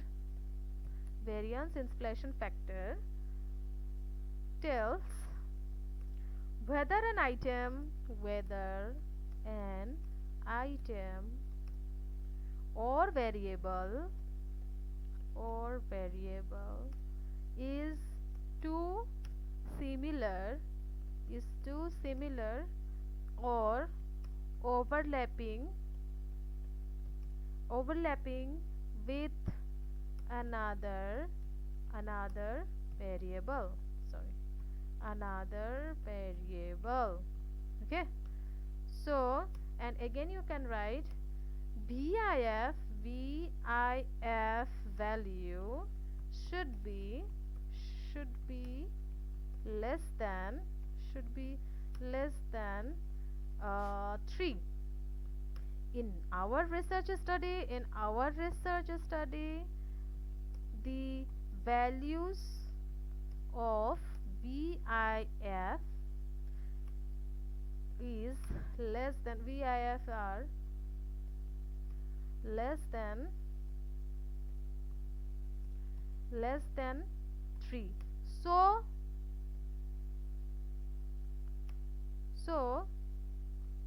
there there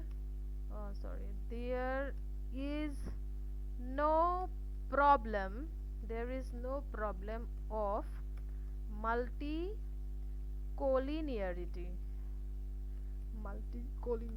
Okay, you can write as many as line as possible. Okay, I'm just concluding, uh, writing 3 to 4 lines. Okay, so BIF is generally it is showing multicollinearity problem. Multicollinearity problem, it means the items of the variable is too similar or overlapping with another variable. If it is overlapping, then it will show that the values are greater than 3. It means there is multicollinearity problem. You have to remove those items. But in Excel sheet, our Excel sheet, we have seen that the values are not multicollinearity. These are not giving multicollinearity problem. This is exactly okay. Okay, there is no multicollinearity problem, and interpreted, we are already interpreted also. Okay, so like this you have to write this thing in your research paper. So after that we move to PLS. Again we can show the model fit also. Here you can see the collinearity test. All these things are not necessary for our research paper. In model fit you can copy and paste, but I'm not going to show these things. SR, MR, TULS, all these things I'm not going to show in my research paper. This is not mandatory part. Okay, so the mandatory part for our research paper is, next one is the R square value. Okay, R square, I'll click on it, R square, and it is overview. It is showing here. You can see copy. This is the main thing, and you have to do what? R square, write R square, and this one. Okay, I'm writing here in A na, because yes, only measurement model we are doing here now. Yes, these are for measurement model. Yes, this is R square value. So in R square you can see R square, this one 0.553. What is this? Behavioral intention. And what is this? Use behavior. If you remember, behavioral intention, it is also a dependent variable for what? For perceived usefulness, perceived ease of use, and attitude. Okay, and use behavior is also a dependent variable for what? Behavioral intention. Yes or no? And indirectly all these things.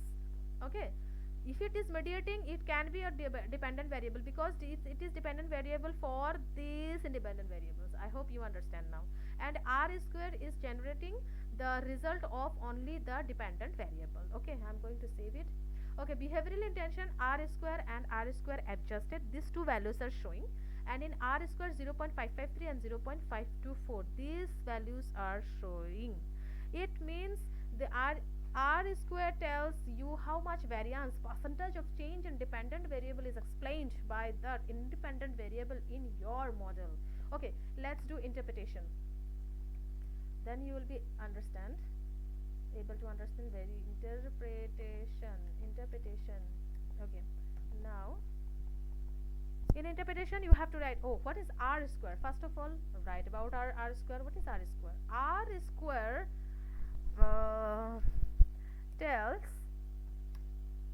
how much variance.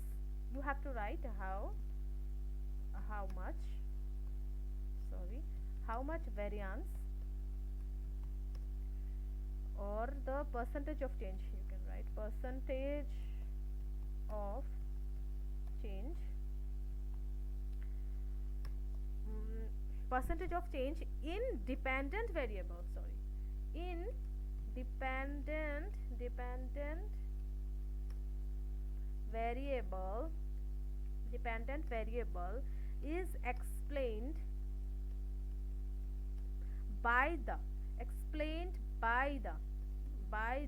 independent variables. variables, independent variables. Okay, so this is the meaning of R square. So here in our research study we can write here in this study, the R square value,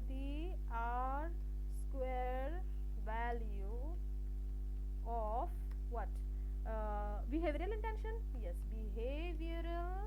behavioral intention is 0.0553, and for use behavior it is what? Use behavior it is what? 0.524. Okay, 0.524. It means, okay, again you can write, it means what to write? It means all the independent variables. Okay, on the independent variables, explaining dependent variable, how much? 0.553. It means 55%, 55.3%. Okay, R square is showing 50. It means 55. It means 55.3. This value 50.553, you have to write 55.3 in percentage. Okay, percentage 55 point, where it is gone? Okay, percentage of the change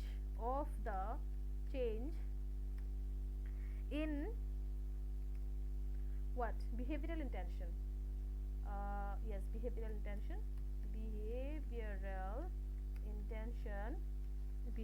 intention can be explained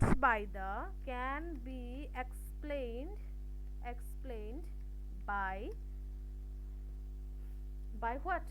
By perceived usefulness, comma, perceived ease of use. Yes, use of use. And then attitude. Yes, attitude. Okay, so again you can write for this use behavior also. Okay, you have to write for use behavior. There is what? Behavioral intention. Again, okay, I am showing here use behavior. What percentage? 0.52. It means 52.5. 52.4%. 50% change in use behavior explained by behavioral intention. I hope you understand up to this. This is the R square. It means this value, you can see here. Yes, this is the value 0.553, 0.553. I will show you here in graphical output. Yes, 553 and 524. It means if 55.3% is changing here, it means behavioral intention is, if there is a variation, 55.3% variation are there. Yes, 55.3 30 variations are because of perceived usefulness, because of attitude. Okay, because ease of use, because of attitude. Okay, yes, of course it is again 0.80 is the clear picture. Okay, but in this case, in social science research, it is okay if it is 0.50, it is clear. It means 50% is missing, and if it is 0.20, then it is very blurry picture. Okay, if it is 0.2, 0.3, then it is not a good. Okay, but 0.5, 0.4, these are common in social science research. There is no problem. Okay, there is no need to worry that my values are showing 0.5, 0.4, 0.3 something. Don't worry. In social science research, it is okay, but 0.80 if it is showing, it means this, the variation of in this construct is because of all this independent variables. It means it is giving a clear picture to you. Okay, there is no problem.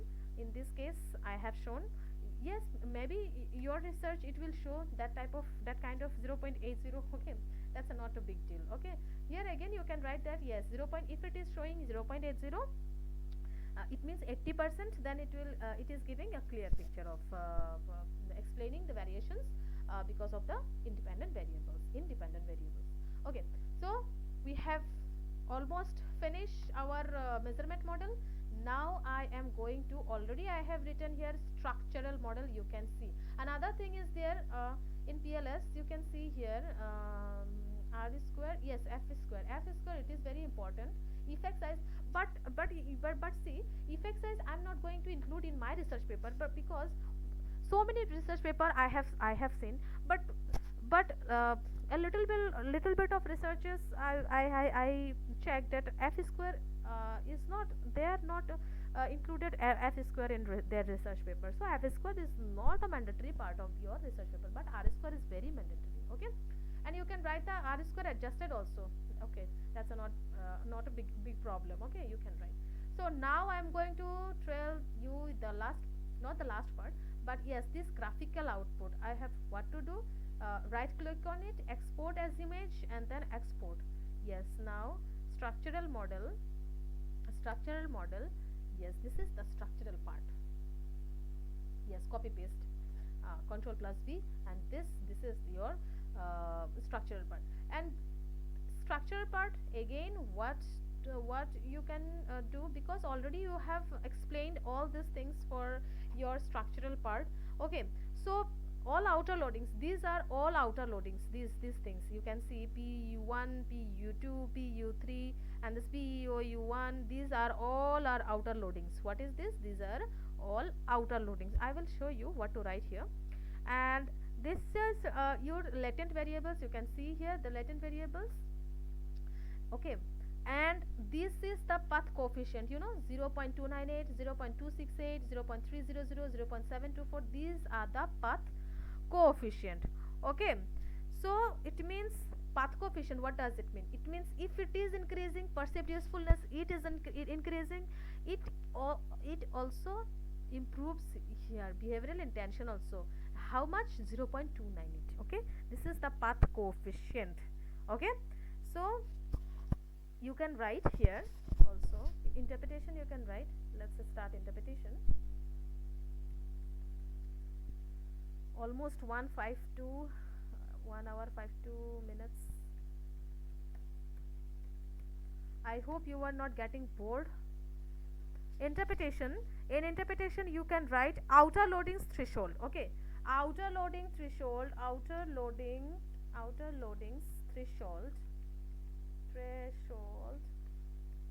should be greater than 0. Should be equal to or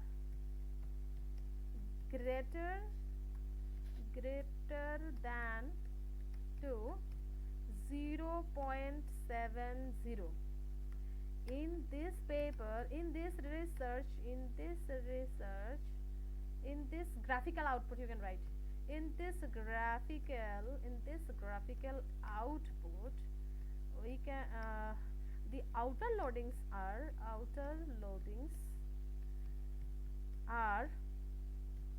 okay, you have to see the outer loadings. 0.859, 0.900, 0.823. It means all are greater than 8.000. Yes, here we can see 0.795 also. Okay, no problem. You can write 0.795 or 0.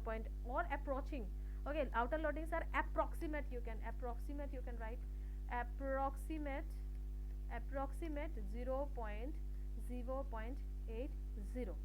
0.80. Okay, it means all outer loadings above 0.80, which confirms that all our items measurable there constructs well. Okay, we can write here all outer loadings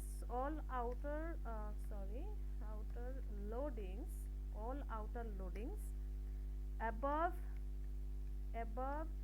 0.80 which confirms which confirms that all the items all the items sorry all the items measure their construct construct well. Okay, construct well. So you can write like this so graphical output, this is a figure 1. You can show these are the tables, so you have to write the table number also. I will show you what to write. I have actually missed that thing. Okay, because in less time there is no it is not possible to show each and everything in research paper, but I am trying to do all those things so that a new researcher also can do also can write a research paper with the help of SmartPLS. But it is important to not to leave the video in middle. Okay, you have to see, if you have to watch the video from the beginning to the end, so that you will be able to understand each and everything properly. Okay. Now interpretation, we have done outer loadings. Okay, these are the outer loadings. Yes, path coefficient, these are the path coefficient. You can see these are the connecting point, and these values are the path coefficient. Okay, let's write something about path coefficient. Path coefficient, you can see it means when path coefficient values. Okay, you first of all we can check path coefficient value from perceived usefulness to behavioral intention. Okay, let's write here path coefficient value value from what perceived usefulness to behavioral intention. behavioral intention Behavioral intention is what, how much I have to check. 0.298 it means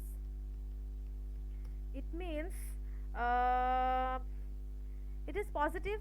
Yes, it is showing better visibility, not like a better visibility. It is showing that it means it is positive in nature, and it is positive in nature means it is influencing. It means what? Uh, perceived usefulness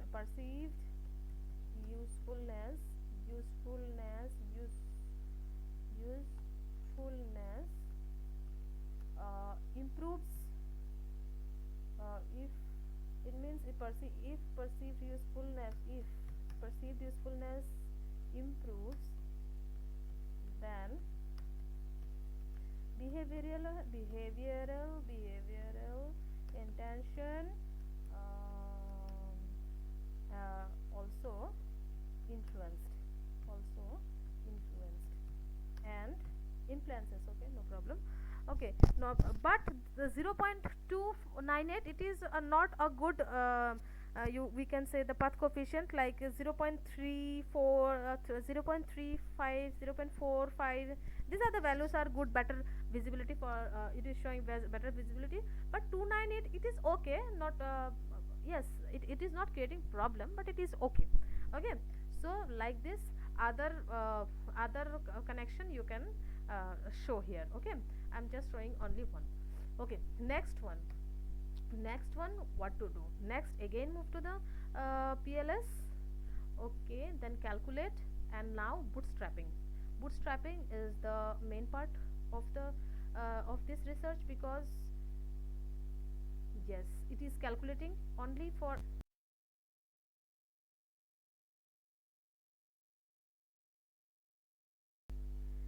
yes, automatically, and then it is calculating everything.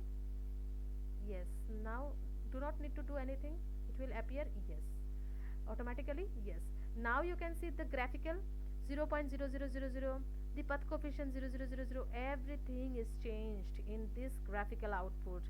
I hope this is clear. You can see in research paper where we have plotted this structure from PLS-SEM calculation. Here it is showing this how much the PU1 is showing outer loading 0.859900. Okay, now you can see in PLS here in bootstrapping it is 000. There is no need to plot this graphical output in your research paper, so I am going to ignore this one.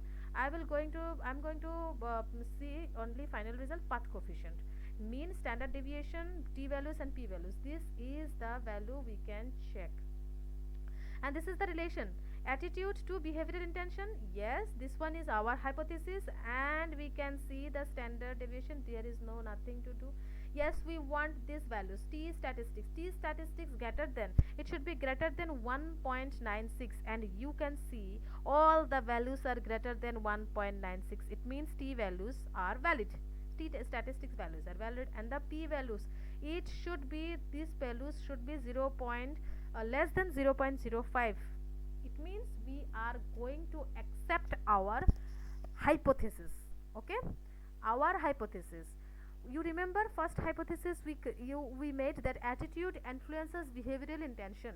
Attitude influences behavioral intention. It is now showing that yes, from our data we also conclude that attitude influences behavioral intention positively, so that this value is for less than 1.96, and this value is less than 0, sorry, this value is greater than 1.96, and this value p values is less than 0.0005. Okay, so this, all this relationship we have done in our model are valid, and also signifies that the hypotheses are true. Our researchers hypotheses are true. What type of hypothesis we have created there? By the connecting arrows, these are signifying that yes, we are going to accept our hypothesis. Okay, so now we have to do what? Copy to Excel or Word. Now I'm going to plot this. Yes, this is the table, and you have to interpret. This is the last interpretation I'm going to do here. Interpretation part. Yes, interpretation. What you have to do, you have to write all these things. Original sample. Oh, attitude to behavioral. I think you can see 0.300. These are bigger result. You know, if it is 0.70, it is very strong. You can see this is very strong. It is very strong. It is, yes, it's not negligible. These are good. But 0.7, 0.724, it is showing very much good result. Okay, it is strong, you can see. Okay, so now what to write? You know, if it is 0.5, if it is 0.7, it is very strong relationship. It means this relationship is very strong. If it is 0.2, then it is weak. If it is 0.2, relationship is there but weak relationship. I hope you understand. 0.3, relationship is there but it is you can say not so much weak, you can say strong, not a good strong. Okay, now the important thing is the t values. Here you have to say t values. This is greater than 1.96, it is significant. Okay, then p values I have already told you. So now we are going to interpret the result. This is the actual result of what your hypothesis are giving result. Okay, so now you have to write here that there is you can write there is a good relationship. Okay, so write good relationship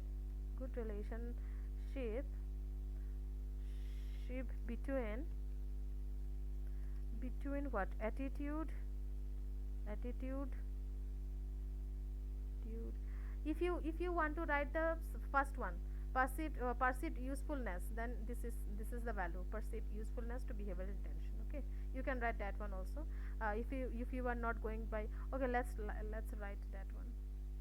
Relationship between this is there is a weak relationship,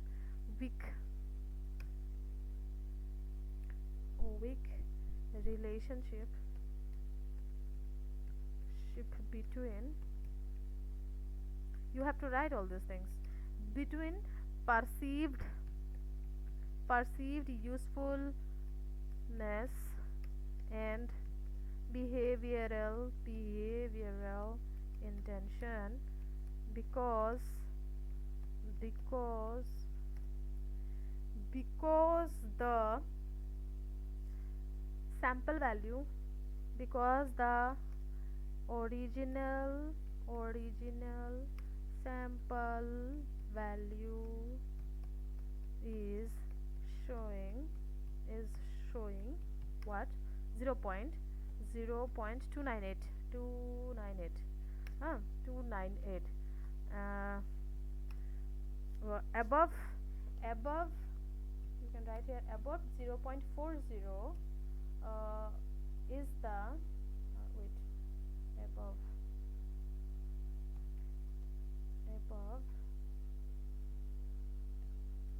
0.440, we can say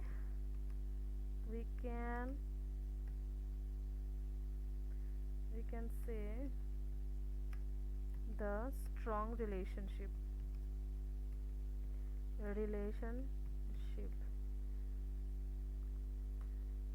again. All the t values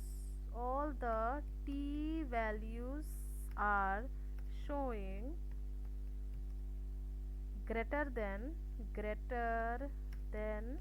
what, 1.96. This is the threshold limit.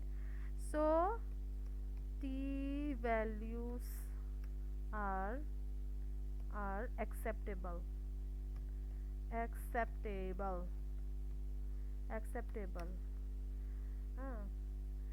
Yeah, in p values, all the p values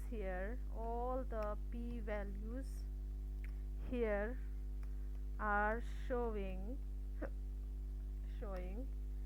less than 0.05. So all the hypotheses are accepted here. Okay, so mainly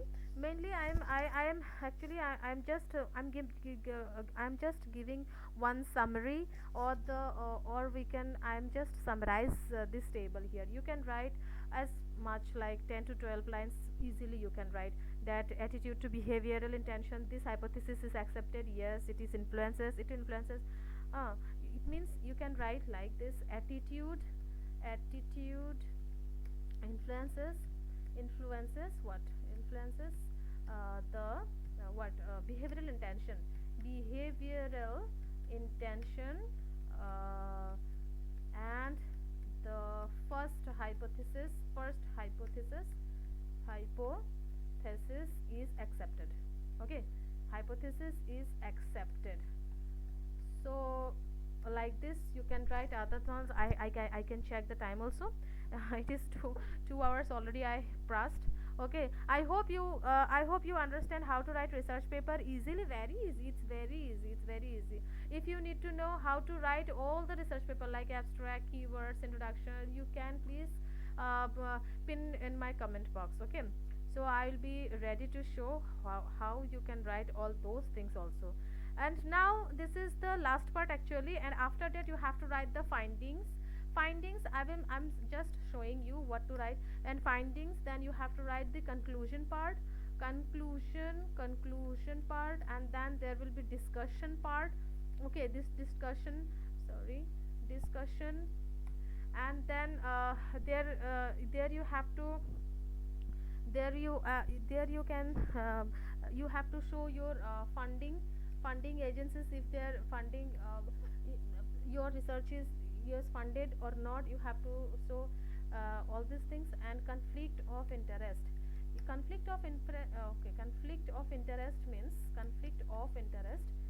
It means if you have any you know what to say, if somebody is saying that yes, attitude influence, no, does not influence behavioral intention, then you, if you want to target one researcher that yes, you were wrong, that you are saying that attitude influences behavioral intention, I have conflict of interest, that no, no, no, in my researchers, I in my research I get that result that attitude influences behavioral intention, and you are saying that attitude influences does not influence behavioral intention, so I want to conflict your paper, like this, like this. But it is not necessary, you can write this, there is no conflict of interest, you can write here, there is no conflict of interest. Okay, there is no conflict, it is better to write here conflict of interest. Okay, and if it is not funding enough, not funded paper, then you have to write here that this paper is not funded, not funded. Okay, you have to write 1 to 2 lines for these things,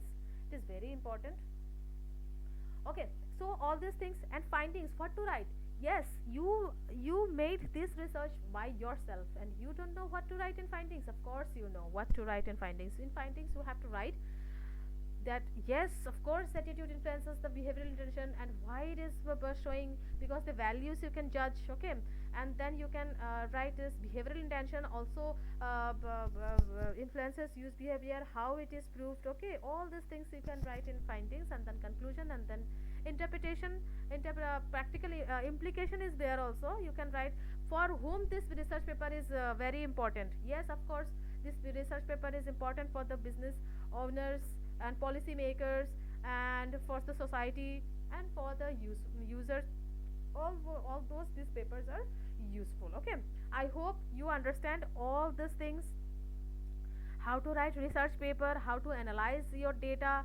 Okay, how to analyze your data, I have taken time to write all these things. I wanted to show you actually what to write, how they are writing. And now, from now, you were if you want to write research paper, then you will be able to understand what to write in your research. And then if you complete, you can complete, just write to findings, discussion, conclusion, funding part. I have already written conflict of interest, and yes, others important part, that is references. Don't forget to write references, because the references part I have not shown here.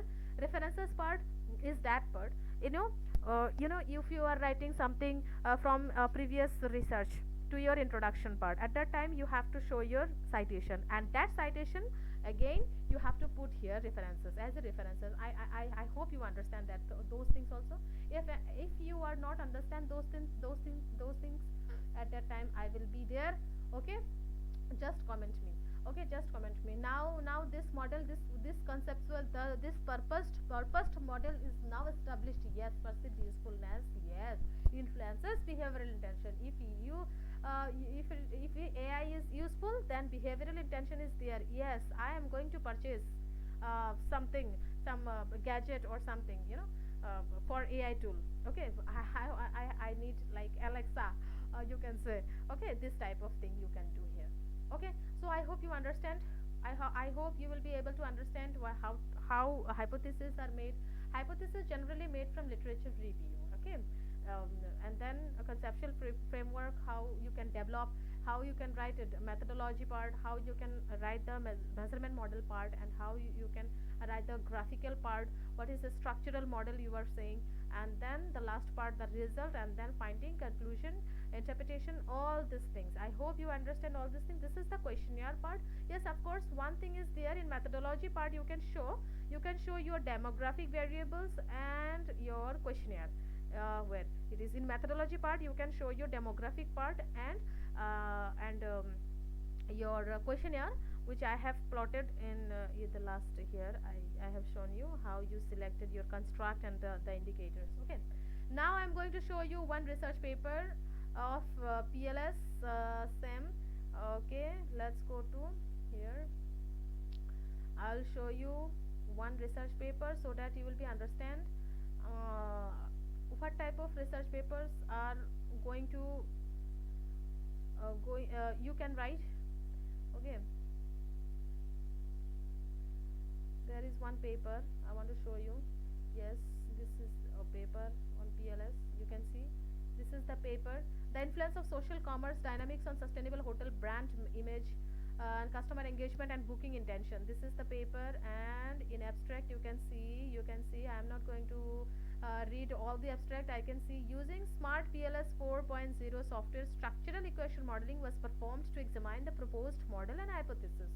All these things you will be understand. Okay, you just know I have just checked that it is your PLS paper or not. Okay, okay, okay, wait, it's coming. What happened?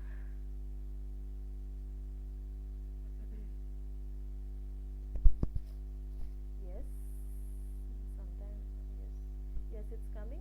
Yes, you can see this is the keywords. You here brand image. You can write in your research paper technology adoption, perceived usefulness. This all the things will be your keywords, and this is the introduction part, and this is the 1 to 5. What is this? This is the references. Okay, this is the references. Here 1 to 5 means references. You can see if I just move my cursor to here, and you can see the 1 to 5. So many what references. These references Makuza, Million Tinova, Leong. These are the references you can see. But it means these lines are getting from that previous research.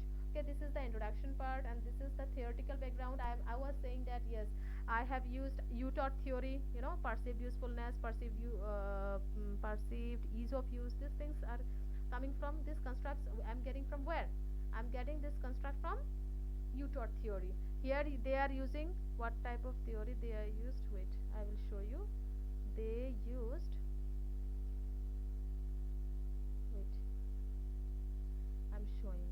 Yes, stimuli organism response theory. Okay, stimuli organism response theory they used, and they get this. They had social commerce as in one construct and another construct.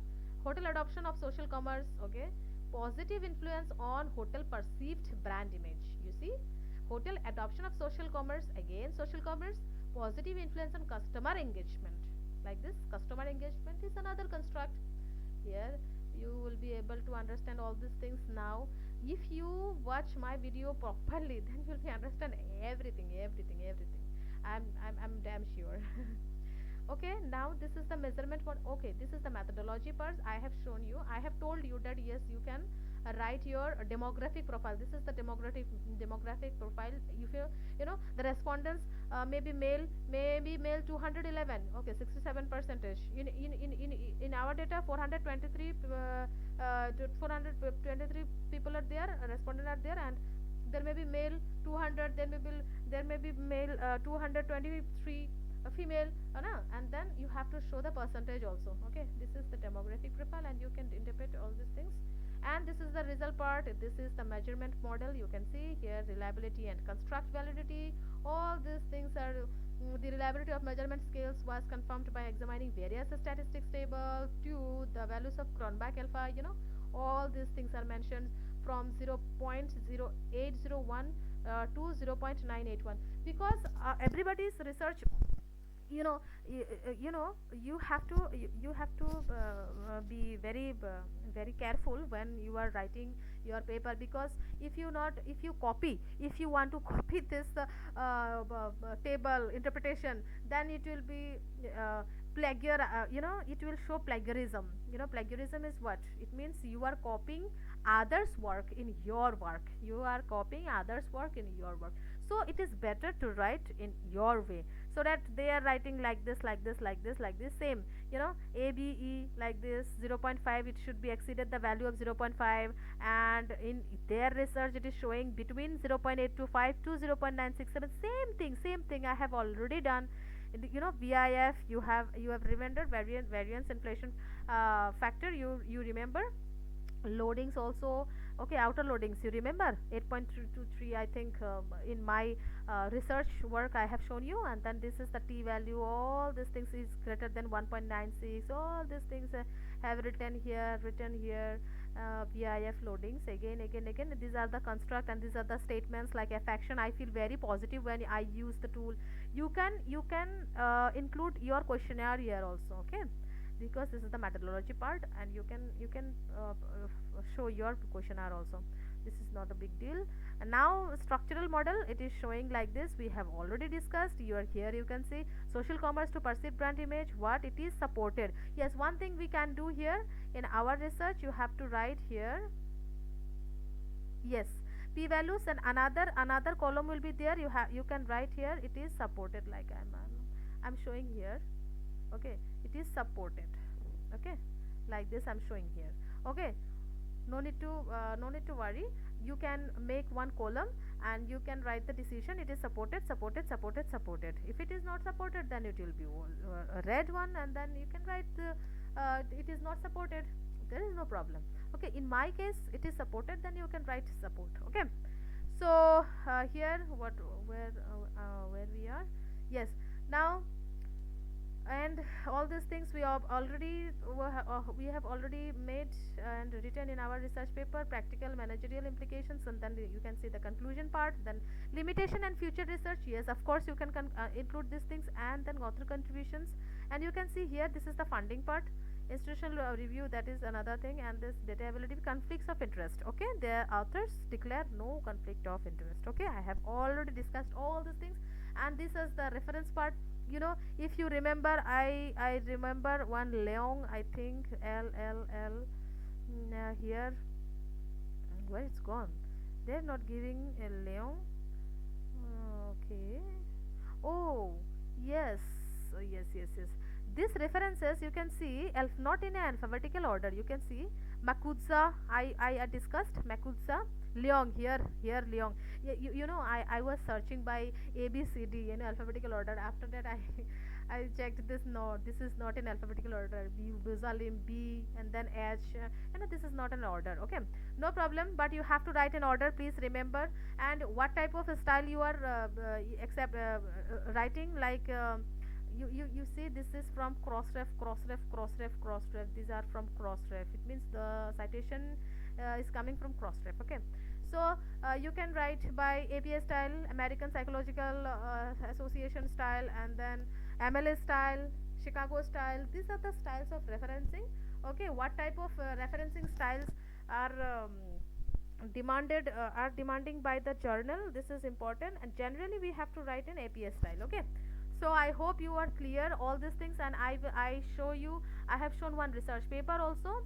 Okay, so that you will be clear that yes, I can write now a research paper by the help of PLS. Okay, so you have to write the introduction part and the literature review part.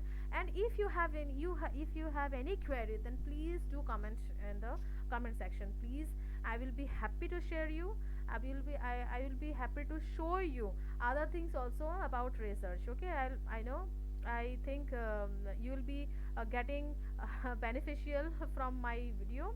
Okay, so I hope I have taken so much time of yours, and I must assure myself that you will be getting beneficial from this video. And please do comment on this comment section, and please share my video. Thank you.